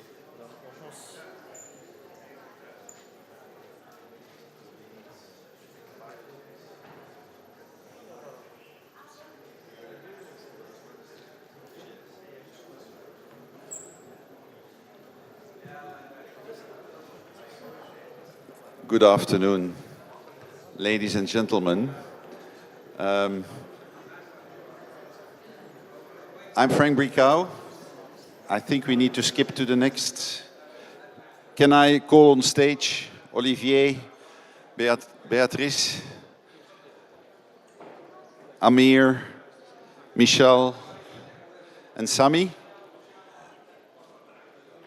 We actually presented a presentation of an hour and a half. No, that's a bad joke.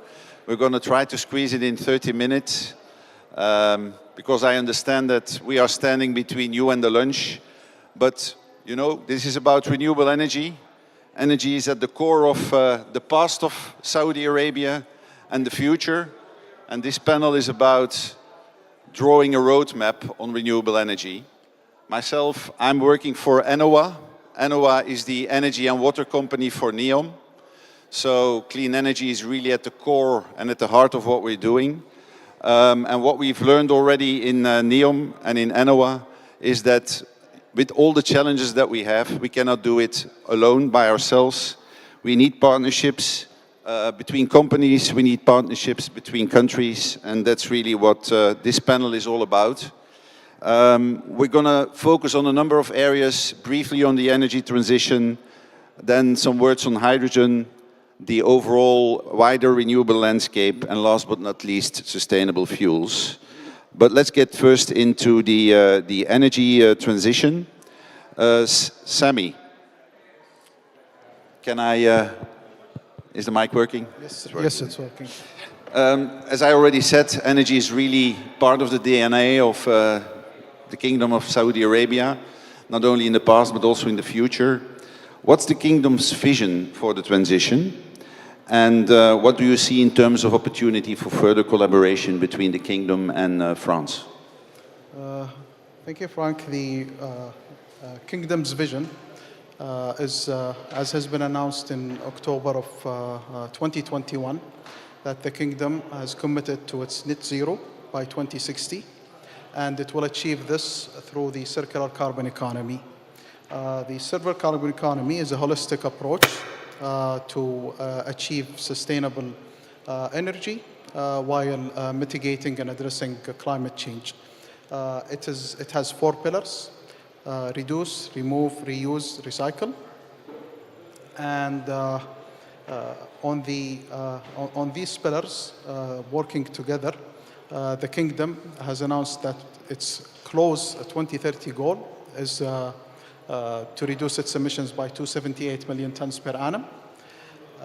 It has also set an ambitious target to achieve an energy mix of 50% renewable energy and 50% natural gas to displace liquids. Obviously, to achieve such an ambitious goal, multiple programs have been launched, including the Renewable Energy Program.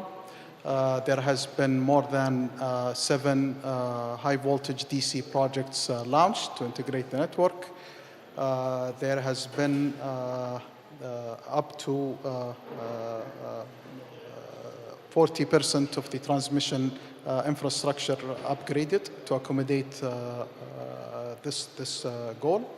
And also, last but not least, the Kingdom has set also an ambitious target for itself for clean hydrogen to be a leading exporter by 2030. and which will also play a role in the kingdom's energy mix. Okay, thank you, Sami. Now, Olivier, Air Liquide is already more than a decade now in the kingdom. What tangible progress have you been seeing in terms of energy transition, and what role has Air Liquide played in that? So thank you, Frank. And indeed, we see a lot of dynamic in the kingdom around energy transition. Things are moving very fast. We have been there, as you said, for nearly a decade, building, operating one of the largest outsourced production of hydrogen for Saudi Aramco, Yasref in Yanbu. But then we also have hydrogen pipelines, both in Yanbu and Jubail. I will not talk more about Air Liquide. There is obviously a very strong drive from the kingdom on energy transition. I mean, the kingdom was one of the first to declare a carbon neutrality target. And as Samir was saying, there is a lot of clear goals, targets set. Every year we participate to the Saudi Green Initiative, which for us is a very positive event. And I will mention a few developments. Maybe first, we welcome the fact that the kingdom has a carbon capture and sequestration project of a very large size in Jubail. We have been involved in the studies. We would love to be involved in future phases, and we would love also to see a phase in Yanbu, which also needs decarbonation. Then I will mention a green hydrogen project we explored in Yanbu, and it's the opportunity to have a constant dialogue with the ministries, Ministry of Energy, to learn and on both sides on what is necessary. And then I will mention as the last project the blue or low carbon hydrogen / ammonia that Saudi Aramco is developing in Ras Al Khair, and we are very much part of it since many years. We have been having a lot of discussions, and as you know, those projects are complex. The move towards a hydrogen society is something that is complex, that requires to synchronize demand and production timings, and it's not obvious when you are addressing export markets. And I think there we can really, and we are supporting a lot, Saudi Aramco, SABIC, the ministries, to have a better understanding of the various regulations worldwide, which are not final for most of them. It requires also to scale up technologies. So it requires regulation. And I think certainly we see the kingdom active in elaborating further regulations. And we think this is extremely important, that we go one step further, because we need to build business cases. It has to fly, so there needs somewhere to be a price of the CO2 ton, and maybe also would be willing for electric power, but I will let you talk. You are much better knowledgeable than me, but it would help a lot to accelerate. Yeah, I think the word hydrogen has fallen. You can't talk about energy transition without, of course, zooming into hydrogen. Actually, also from an NEOM perspective, we can confirm that it's really high on our agenda. As you might have read, we've actually signed an $8 billion deal for a JV between NEOM, Aqua Power, and Air Products. It's currently under construction, will go live end of 26, and will produce 215,000 tons of green hydrogen that all will be exported from NEOM to the rest of the world. So hydrogen really an important subject for the world, but also for the kingdom. So Sami, what's the clean hydrogen strategy for KSA? I mean, simply put, the kingdom strategy is to become the leading exporter of clean hydrogen by 2030. And I think you need to keep. And the way, yeah, it is. And the way that it plans to achieve this is that it has adopted a very flexible business model where the off-takers are an integrated part of the entire value chain of clean hydrogen, be it in infrastructure, electrolyzers, SMRs, ATRs, carbon capture, And we have already started our progress toward our ambition. As His Excellency mentioned, there is a NEOM project which produces 1.2 million ton per annum of clean ammonia. And we have other projects in the making. So I would like to welcome French companies, as we're welcoming others, to be part of that value chain, to invest and secure offtake. So there was a clear invitation to French companies. So let me address the next question then to Beatrice and Olivier. So when we look at the demand side, how do we get sectors that currently don't use hydrogen, how do we get them into the game? Can you tell us how this is being addressed in Europe and in France, and how that could be also then applied in Saudi Arabia? Maybe first, ladies first, Beatrice. Okay, hello everyone. So indeed, we are starting with some specific customers in France and in Europe. As EDF, for example, we have installed and we operate electrolyzers for public transportation, so to feed buses or trucks in France and Germany. Small-scale projects under operation. In addition, we are developing large-scale projects on the site of industries which are hard-to-abate sectors, like fertilizers or cement factories. We have one project ongoing on the site of a cement factory, so the partnership is key here. And the target is to capture the CO2 from the process, put an electrolyzer on the site and produce low-carbon hydrogen, combine the two to produce e-methanol. So really, it's very important, of course, for us to be very close to our industrial partners to find the best way to decarbonize their sites. In addition, we're also involved in large production H2 for export in Chile, in the Middle East, or in Australia. It's early days for sure, but our view is that it's very important to be present on the whole value chain, even for a utility, of course with partners, but it's when you have the global view that you are able to optimize. So upstream to downstream from energy production, which has to be clean and reliable, and that's what we do in KSA. We develop off-grid sites with clean energy, and then down to the electrolyzers and to the final products, ammonia, methanol, whatever. And regarding electrolyzers, we have been involved in H2 for many years. We have a test field in our R&D center near Paris, where we are testing the performances of electrolyzers. We are also testing materials used for high-temperature electrolyzers in our R&D center in Germany, in Karlsruhe, together with, for example, breakthrough technology for H2 compression.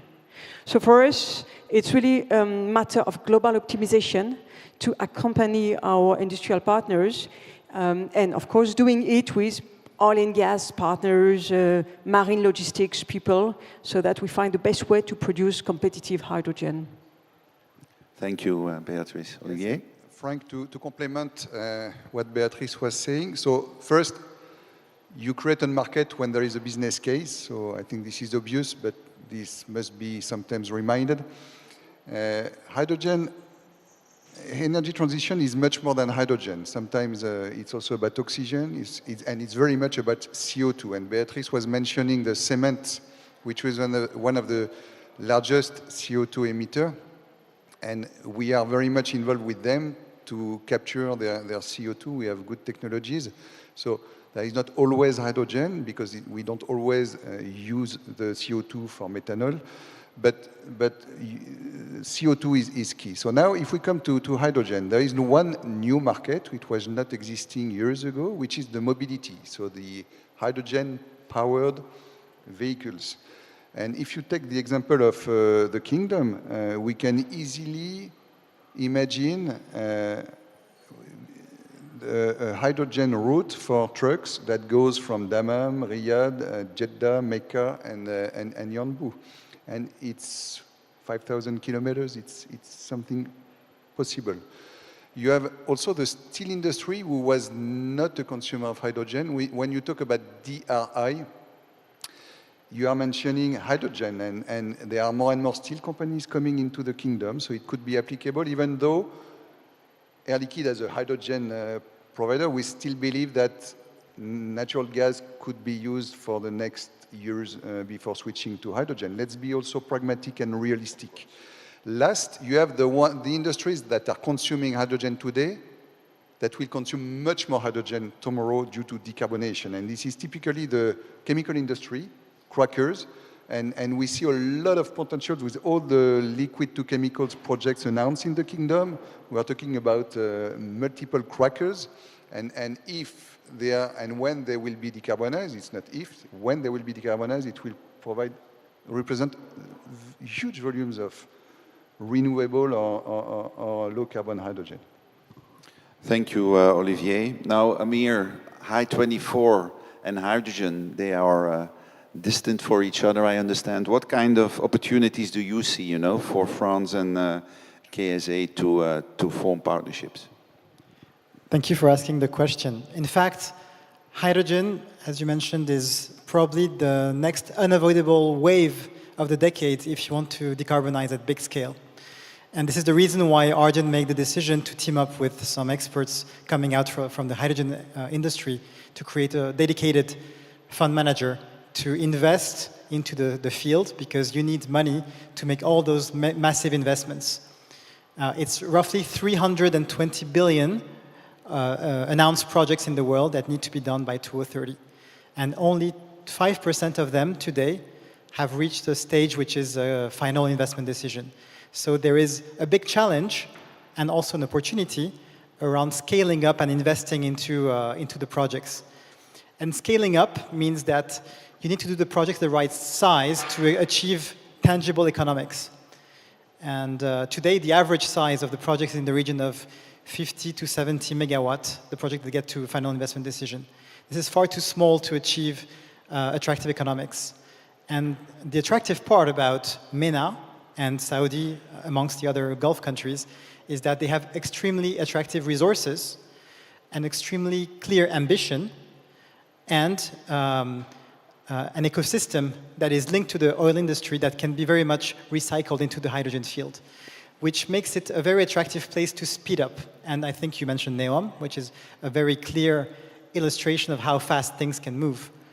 And so in fact, how France and Saudi can cooperate is by establishing joint projects that can go together, and Hy-24 as a French-based investor can also consider projects into this region.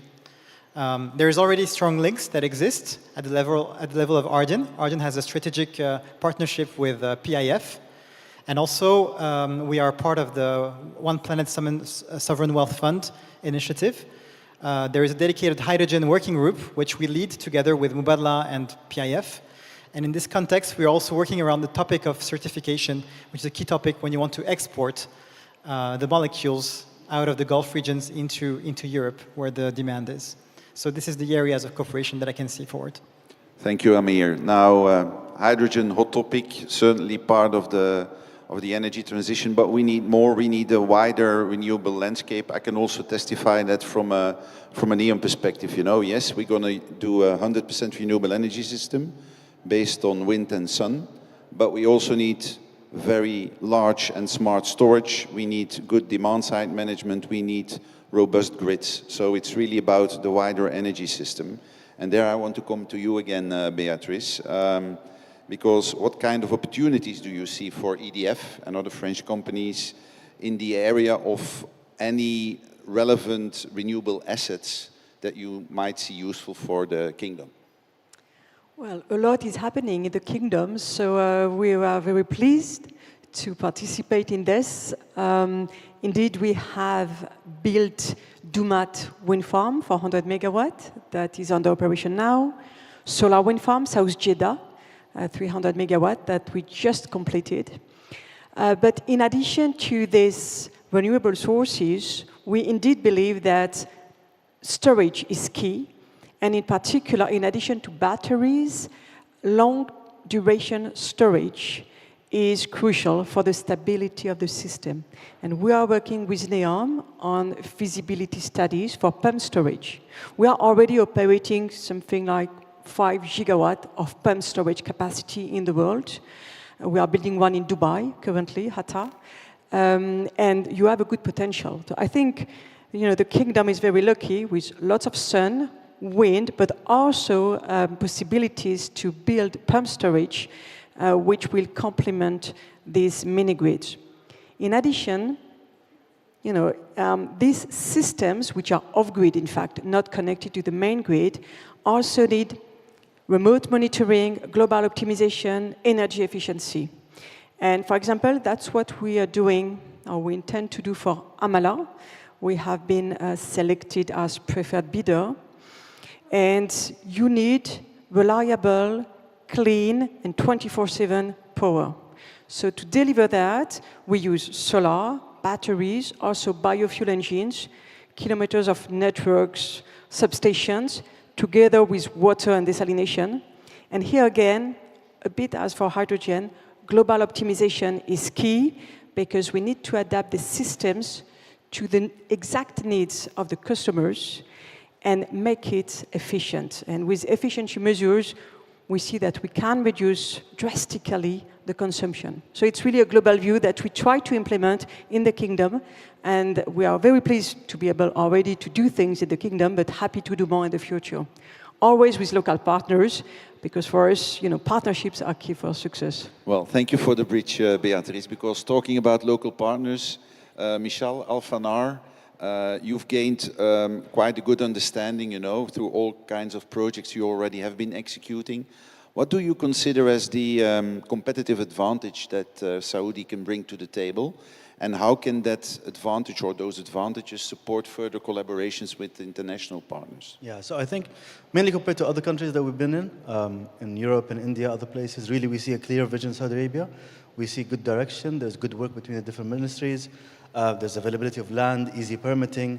So a project that would take 6 years, 7 years somewhere else, in Saudi Arabia can really take 2, mainly because of the support of people who are there with the authorities. And there is high ambitions, I think, as a country.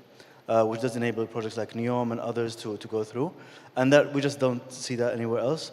That enables you to do things which are maybe scalable and really something which can be a high effect. So I think really if you want to be effective, you need to be in Saudi Arabia in some shape or manner or form. And the regulatory envelope is, of course, very good. I think really for us, we've worked quite a lot with French companies over the years in Saudi Arabia and outside Saudi Arabia. Today we signed an MOU with Veolia. We've invested this year almost $2.7 billion into the NEOM construction villages, where we have Veolia providing the wastewater, which is fed by the solar arrays that are there on the sites. We've also worked with Air Liquide, for example, licensing technologies, but also providing services to them, and that's a partnership that hopefully we see there's a lot of room to grow. And of course, there's other players such as Schneider and NG where we have good cooperation. And I think there is really a good meeting of values because I think both countries are quality-oriented, really. There is a big orientation towards quality and having the best of the best available. And that's the kind of thing that Saudi Arabia really needs to achieve Vision 2030. Clear. Thank you very much. Well, let's move on to the last subject. You can almost go for lunch, dear listeners. Sustainable fuels, because also from an NEOM perspective, I can again confirm that hydrogen will not solve all our problems, and already in the next couple of years we need fuels to build NEOM, and those fuels will go beyond hydrogen and will not only be diesel, hopefully biodiesel and even other renewable fuels. So really also an important subject in terms of transitioning into the future energy system. Now, Amir, let me come back to you again. What kind of insights can you share on the transition that is being accelerated through improved infrastructure in the kingdom? And what are the challenges that you see and how can they be overcome? Well, the size of the projects is massive, that is for sure, and therefore there is a bottleneck that is starting to emerge very clearly on the equipments. The size of the equipment market that needs to be reached by 2030 is in the region of 300 gigawatt. to be compared to a size of 180 million tons of hydrogen to be produced by that horizon. To achieve that kind of level, there needs to be a massive investment into also the supply chain, into the whole equipment value chain. And that is probably amongst all the challenges we have. There's also inflation, rising interest rates, and the rising cost of the projects. But I would say that the supply chain limitations and the capacity of the electrolyzer manufacturers to produce and to bring those capacity available for the large projects is going to be a big one. And in fact, I can mention it now, but it's a bit off the record, but we are working at Height 24 level to set up a fund to support that ramp up of the electrolyzer and the whole value chain of supply chain equipments in order to fulfill that need. Thank you. Michel, sustainable aviation fuels is also a topic where Alphanar is doing some good work. Can you elaborate a little bit on that? Yeah, so we've been working on sustainable aviation fuel since 2017 in the United Kingdom, and we're looking at what's called advanced fuels. So these advanced fuels are really things that are made from solid waste or from, they can be from green hydrogen mixed with CO2, such as Beatrice has mentioned for the methanol plant. So we've been really working on the solids part for now, and that's, to find waste products, maybe things that are bad for society, that have negative externalities, and then coming in and switching them over to something that's helpful and creating a bit of a circularity loop, right? So there's both a benefit from using something which is didn't have a good use, and then it could also be causing other externalities such as runoff to the wastewater, to the water currents and others, and just in general not being unpleasant. So I think this is one, and this is also the project that we were working with Air Liquide on some portions. So we're quite excited about these things coming up and having maybe more aviation fuels set up hopefully in Saudi Arabia and other places where I think this is going to be a market for it, both from environmental and other reasons. Okay, thank you very much. Well, I think I'm well placed to observe because I'm Belgian, so I'm not French nor Saudi, but I'm working in Saudi since 4 years. But looking at both countries, I see a lot of opportunity because what is important in the energy sector, it's about technology. I think both countries have a rich history where relevant technologies have been developed and can be further developed. It's about having the economic installation, the economic companies in place, again, that have resources, that have history, but also have future vision in the domain. And it's about funds, it's about money. And I think, Saudi Arabia and France, maybe a match made in heaven, who knows? So I wish you a good lunch and thank you for your attention.